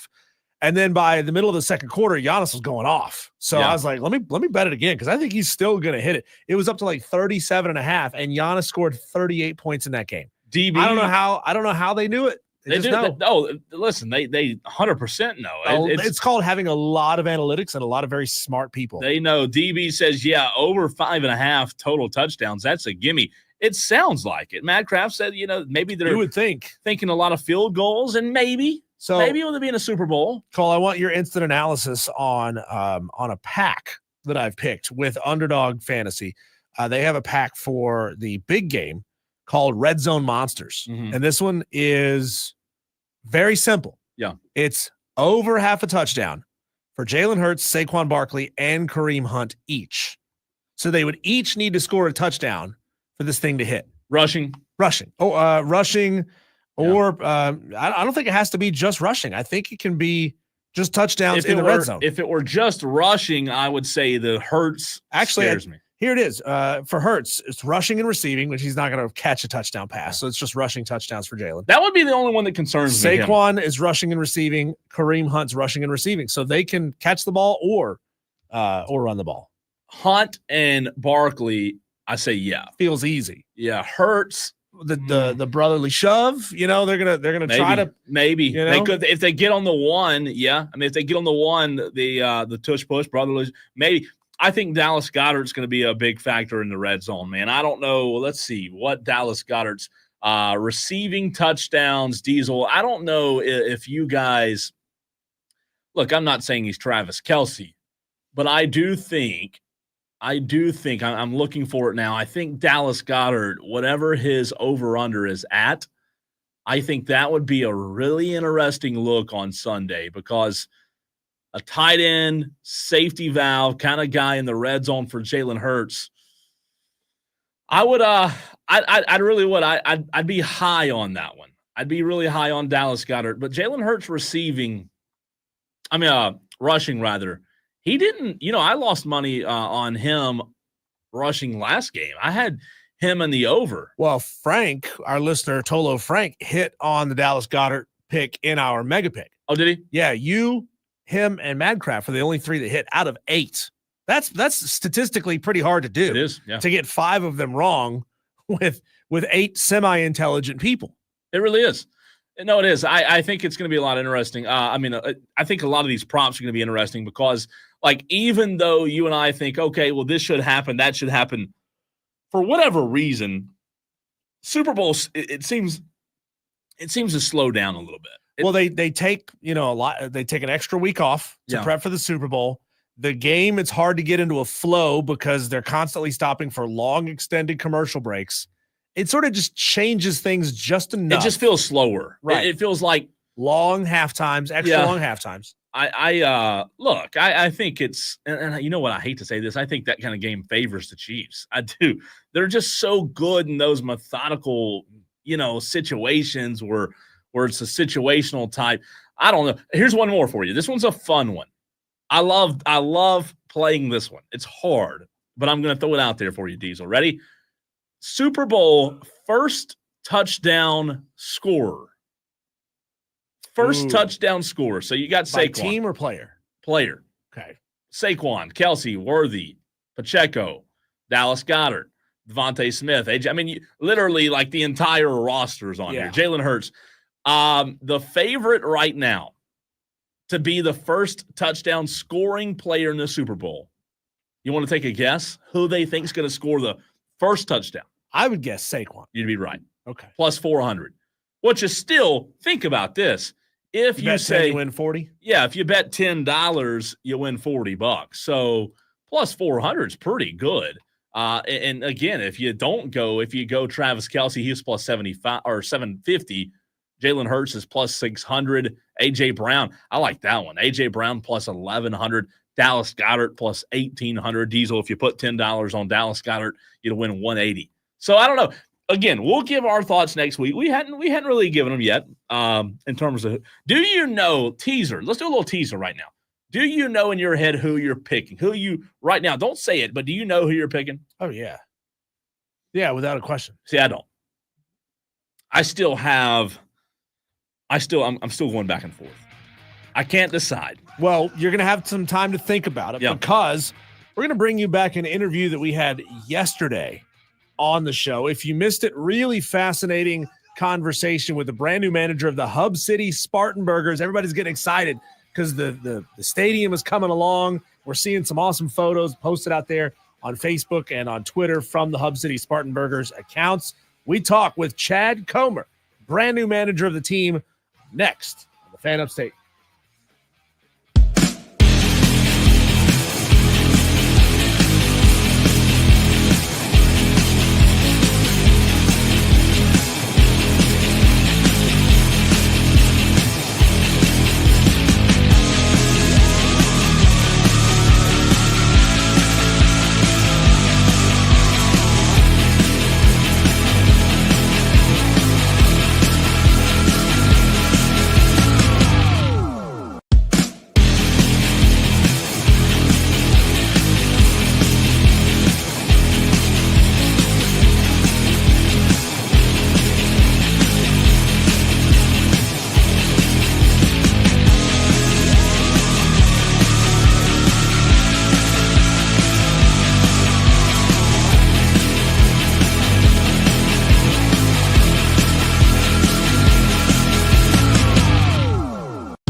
inching ever closer to a first in the upstate of South Carolina, having two professional baseball teams active at the same time. Everybody knows Greenville and the longtime Greenville Drive. We are joined right now by the new manager of the Hub City Spartanburgers, Chad Comer. Number one, Chad, thanks for joining the show. Congratulations on getting the job. But before we get anything started here, we got to know, as I know you're currently in Texas, I don't know if you're from Texas or not, are you ready and willing to renounce the deliciousness of brisket for pork barbecue? Because that's what the upstate of South Carolina is all about. If you tell these people you love brisket, it may be a tough road for you. Yeah, happy to be on. No, I do love brisket, but I also do love good pulled pork as well. So I'm excited to get there and try a little bit of it. No doubt about it. Brisket's hard to beat. Chad Comer. Let's do a little rapid fire here, Chad, for those in the upstate that are going to be going out to the Spartanburgers games and watching you guys. Spartanburg loves their baseball. I'm sure you know that already, but just for those out there listening, how they can get to know Chad Comer, the new manager of the Hub City Spartanburgers. Where are you from? What are your favorite things to do outside of work, and what got you into baseball? So for me, I'm from Arlington, Texas, actually. Pretty crazy, huh? Worked for the Rangers, had the opportunity to join them when I started coaching back in 2015 and have been with them ever since. So pretty cool to have the opportunity to do that for the hometown team. And then as far as outside of baseball, the biggest thing, a little bit of hunting here and there, but Yes. my wife and I, we really enjoy actually barbecuing, like as far as like smoking brisket, pork, all that. So on the weekends, we typically do that quite a bit. And then, baseball for me, it started when I was 4 years old playing in a pre-T-ball league. My dad got me into it, and it's been this way ever since. Talking to Chad Comer, the new Hub City Spartanburgers manager. Can you give us a sense of your style of baseball, the kind of baseball you expect the Spartanburgers to put on the field? Yeah, I think it's going to be exciting. I know we're going to have a great atmosphere every single night, and just hope to go out there and play a clean brand of baseball the Rangers way and go out there and just get after it night in and night out.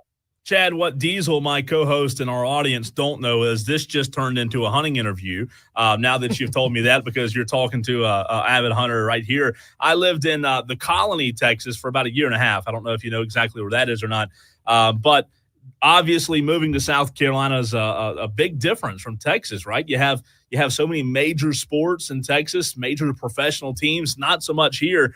What do you think about the opportunity for this baseball team to kind of be Spartanburg's team? And, for the people in Spartanburg, they don't have a professional team, even though they've had Spartanburg teams in the past, like the old Spartanburg Phillies. What an opportunity. What do you think about the opportunity that this team has to kind of grasp the community? Yeah, it's such a great opportunity. Just like you said it, I was talking with some of our staff and other people, and just how special of a time we're going to have right here, creating a culture of baseball in Spartanburg, making it a family-friendly atmosphere to come to the park, go enjoy a baseball game, having kids out there growing up, seeing these guys play. Like, it's just going to be a really special time, and being able, just like I said before, like, I think, culture really sums it up for me. Like, the culture we're going to have with our club, but then also that we create in the community, I think is going to be something really special. And I look forward to doing that. It's something that I think is very precious and valuable, and I'm really excited to have the opportunity to do that. Can you expound on that just a little bit? What do you mean as far as being a part of the community? Do you anticipate having yourself and all of your players involved in a lot of community outreach events? I'm not sure what we have lined up right now. I've been communicating with our GM a little bit, and as we get closer, we'll figure out some of those things. But yeah, I know when we were in Hickory, we had a few things that we do throughout the year, and so plan to continue to keep that up as we go into Spartanburg and just see what we have moving forward. Chad, I don't know what your involvement has been with the Rangers. We'd like to know that. But I will tell you, I was super impressed with what I saw from 2022 to 2023. I believe I have the years right. Excuse me, with that organization. I was at the home game for the Texas Rangers on Easter Sunday in 2022, and you could count more empty seats that day than you could people in the seats. And then fast forward a year later, you hire Bruce Bochy, and the Rangers are world champions. What was your involvement with the Rangers then? And talk about the flip they had from really struggling just to get fans interested to being world champions again. Yeah, I think you get a chance to see the brand new stadium that we just built, and that how special of a place that is to go and watch a baseball game and also play a baseball game for a player. And the leadership and the poise that Bruce Bochy brings is something really special. And then just also leading at the top from CY and everything like that. It's just a really fun time to be a Ranger, and it's a really special time as well. And just to get to see it, just like you said, I've got a bunch of friends and family in the area, and they all talk about it as well, the atmosphere of baseball, what it's been like these past years, and just how fun of a time it is right now. Chad, that's fascinating to hear that you spent time with the Hickory Crawdads, because that's my hometown team. I grew up maybe about 5 miles away from LP Fran Stadium. I used to go there all the time as a kid. I don't know if you were there the year that this happened, because it might have been 2 or 3 seasons ago now past. But why didn't they stick with the alternate nickname, the Hickory Dickory Dock? Because that might be one of the most elite minor league baseball team names that I've ever heard. And then they just switched right back to the Crawdads. Yeah, I think it's, we wore them last year again. And then I think the year before was our first year of having that kind of alter ego like we do in minor league baseball. And so I do believe they're still going to showcase it, at least for a weekend. I'm not positive on that, but I do know, it was a fun time, just also too, because of the culture of what Hickory is in terms of being a town that has the furniture in its background and all those types of things. So it was pretty cool how they tied that into it. We're talking to the new manager of the Hub City Spartanburgers, Chad Comer. Chad, have you had a chance to, I'm sure you have, but I want to make sure I say this right. Have you had a chance to visit Spartanburg yet? And if so, your first takeaways, your first thoughts on Spartanburg and what that'll be to you, as it'll be a home for you for the majority of the year. Yeah, I actually have just driven through there when we would go and play Greenville last year. Gotcha. I haven't had a chance to actually explore the town yet. I'm going to be flying up end of next week to see the stadium, kind of see where everything's going, sit down, just kind of get the lay of the land, see where our players will be at, just everything kind of that the town has to offer. So really excited to get out there for a day or two and just kind of check it all out. He is the new manager of the Hub City Spartanburgers, Chad Comer, joining us here on Wire to Wire with Diesel and Cole Bryson. The Spartanburgers and the Drive will be a rivalry when what happens? Well, in your mind, how do you build that up? Because I don't know if you know the culture of the upstate of South Carolina. People in Spartanburg look at Greenville like we're kind of snooty, white-collar folks. And people in Greenville look at Spartanburg like they're a little dirt under their fingernails, blue-collar folks. How do you plan on sort of fostering that rivalry? Well, it sounds like you've already got it nailed on the head right there with how you guys have described it. So I think the biggest thing to fostering it and just having competitive baseball games played will be the first time we get a chance to play them this year and seeing what kind of baseball goes on between the two of us. So, being as close as we'll be to one another, I think it'll make for some really exciting baseball games for the 6-game sets that we play against one another. So I'm really excited for that. Anytime you can go play a team and it just be really good baseball games throughout, and then you add in the fans and the atmosphere. Like Greenville has an unbelievable atmosphere. It's such a fun place to go play baseball games, even when we travel up there from Hickory. So just really excited to kind of have that and go into it. It'll be something really special for the players as well. Chad, talk about the process for those listeners out there right now that may not be familiar with how spring training and the involvement leading up to the season starts. Do you have a good grip, a grasp on the team as of right now, or is that something you're still working through? Definitely something that we're still working through. Obviously, there's talks and different things like that that'll go on throughout spring training. So, as of now, nothing set in stone on who the team will be, but just knowing our system and knowing our young players that we have that'll be playing at, this level, it's going to be an exciting team of baseball, or exciting team to watch play some baseball. And it'll be really interesting to see how spring shakes out and then who ends up coming to Spartanburg. But I know it'll be a really good group of guys that'll be out there playing night in and night out. Chad, I know Cole and I, when we first heard the announcement of the Spartanburgers name and then saw the uniforms that we're going to be putting out on the field this year, both of us sort of went gaga over two different uniforms, and we both picked ones that we really like that are different from one another. I think Cole is really partial to the green Hub City alternates. Those look incredible. I think I'm all about those like white unis with the beacon sign wrapped around the word Spartanburgers. Who do we need to talk to get a couple of those sent over here to the radio station?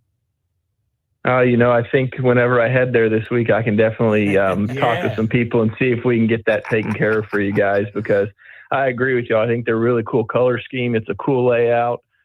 Just getting a chance to, be the first year of the team and see what, they came up with for the branding of it. It's really exciting. And you got Flip the Spatula and Chip the Pickle there. So it should be a lot of fun. Chad, you said you like to grill, you like to cook, you hunt. You piqued my interest on the hunting part. What are we talking about here when it comes to Chad Comer's outdoorsmanship and what you enjoy hunting?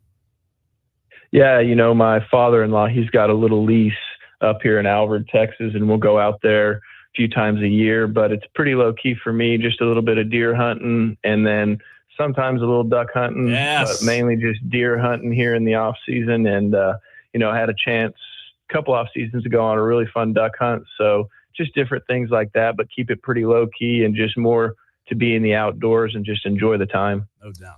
Coach, what are the folks still here on the ground in Spartanburg telling you about how far away the team is from functionally being like able to move into the facility and get working? We've seen some photos where it looks like there's some sand base down in the outfield, getting ready to start growing grass. Have they given you any kind of a date for when you guys, when you come back, are going to be able to move into the facility?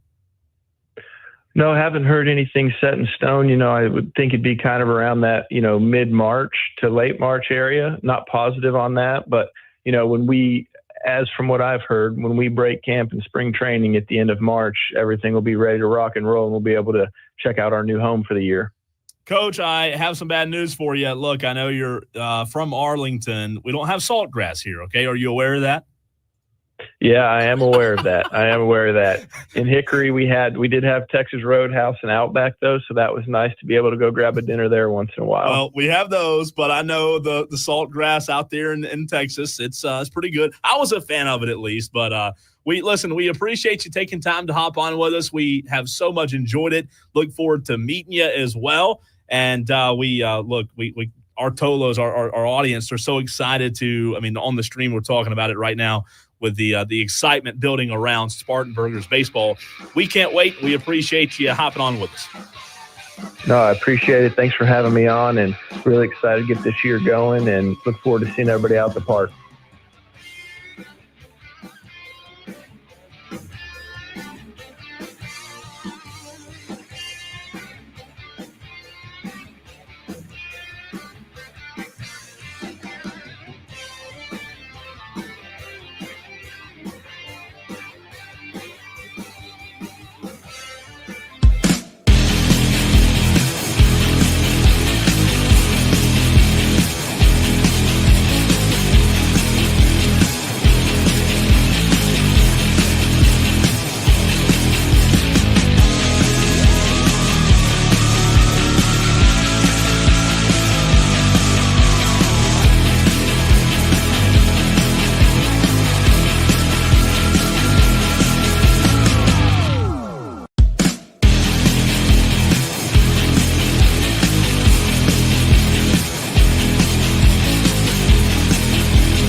Tolo's final segment of the show. I want to remind you that you can do something really cool. You can enter for a chance to win a trip to Las Vegas. Diesel and I would love to go. However, it's our job to tell you how you can slam dunk in Vegas with the Fan Upstate. If you're just now on the way home, or maybe you and the family are on the way to eat dinner, you're driving through Greenville, Spartanburg, Anderson. We have Tolos in Somerville, Diesel, wherever you may be listening. Want to let you know that if you want to put some skin in the game, you can do so. What you have to do to enter this nationwide contest is download the free Odyssey app, AUDACY. That is the app where you can turn it on and leave it on. You search for the Fan Upstate, you log in, create an account. All right, if you listen for 1 hour a day, you are automatically entered to win a chance for this Vegas trip. One lucky winner scores round-trip airfare and accommodations for 4 in Las Vegas, $5,000 per person. Diesel, that's $20K total to enjoy the ultimate experience for the first rounds, the college basketball championships, slam dunk in Vegas by listening to the free Odyssey app on the Fan Upstate. I would love to go to Vegas. I would love $5,000 in my pocket. I'd just like to have $5,000 in my pocket. Which one would you pick, though, if you got a trip to Vegas or $5K in your pocket? True. Trip to Vegas. With no money given to you. No money. Oh. How about this, Cole? Trip to Vegas. You're going to go with $5,000, but you know you're going to come home with nothing. Mm-hmm. So you're going to have $5,000 worth of fun. Yeah. Or would you rather stay home and keep the $5,000? I'd stay home and keep it. Yeah, like I'm not saying you're going to go in the red. You're not going to lose I'd stay money. home and keep it. You're just going to lose everything that you were given. Yeah, I'd stay home. Really? Mm-hmm. Yeah, I don't want to go burn it. You wouldn't want to just go have fun? No. I like money. I like money. I do. I would not want to spend it. I would not. All right, college hoops tonight. Any interest? Tolos Thursday night. Let's see. New Hampshire and Maine and Stony Brook and Charleston have already kicked off. They kicked off. What is this, football? They've already dribbled out. They tipped off. Ohio State, Penn State. That one is going to be a big one tonight in the Big Ten. That one tip-off was 6:30. Penn State was favored by 2.5 points. That is a big game in conference tonight between Ohio State and Penn State. Also tonight in college basketball, scrolling down, looking at the games, a little local flavor for you down in the lower part of the state.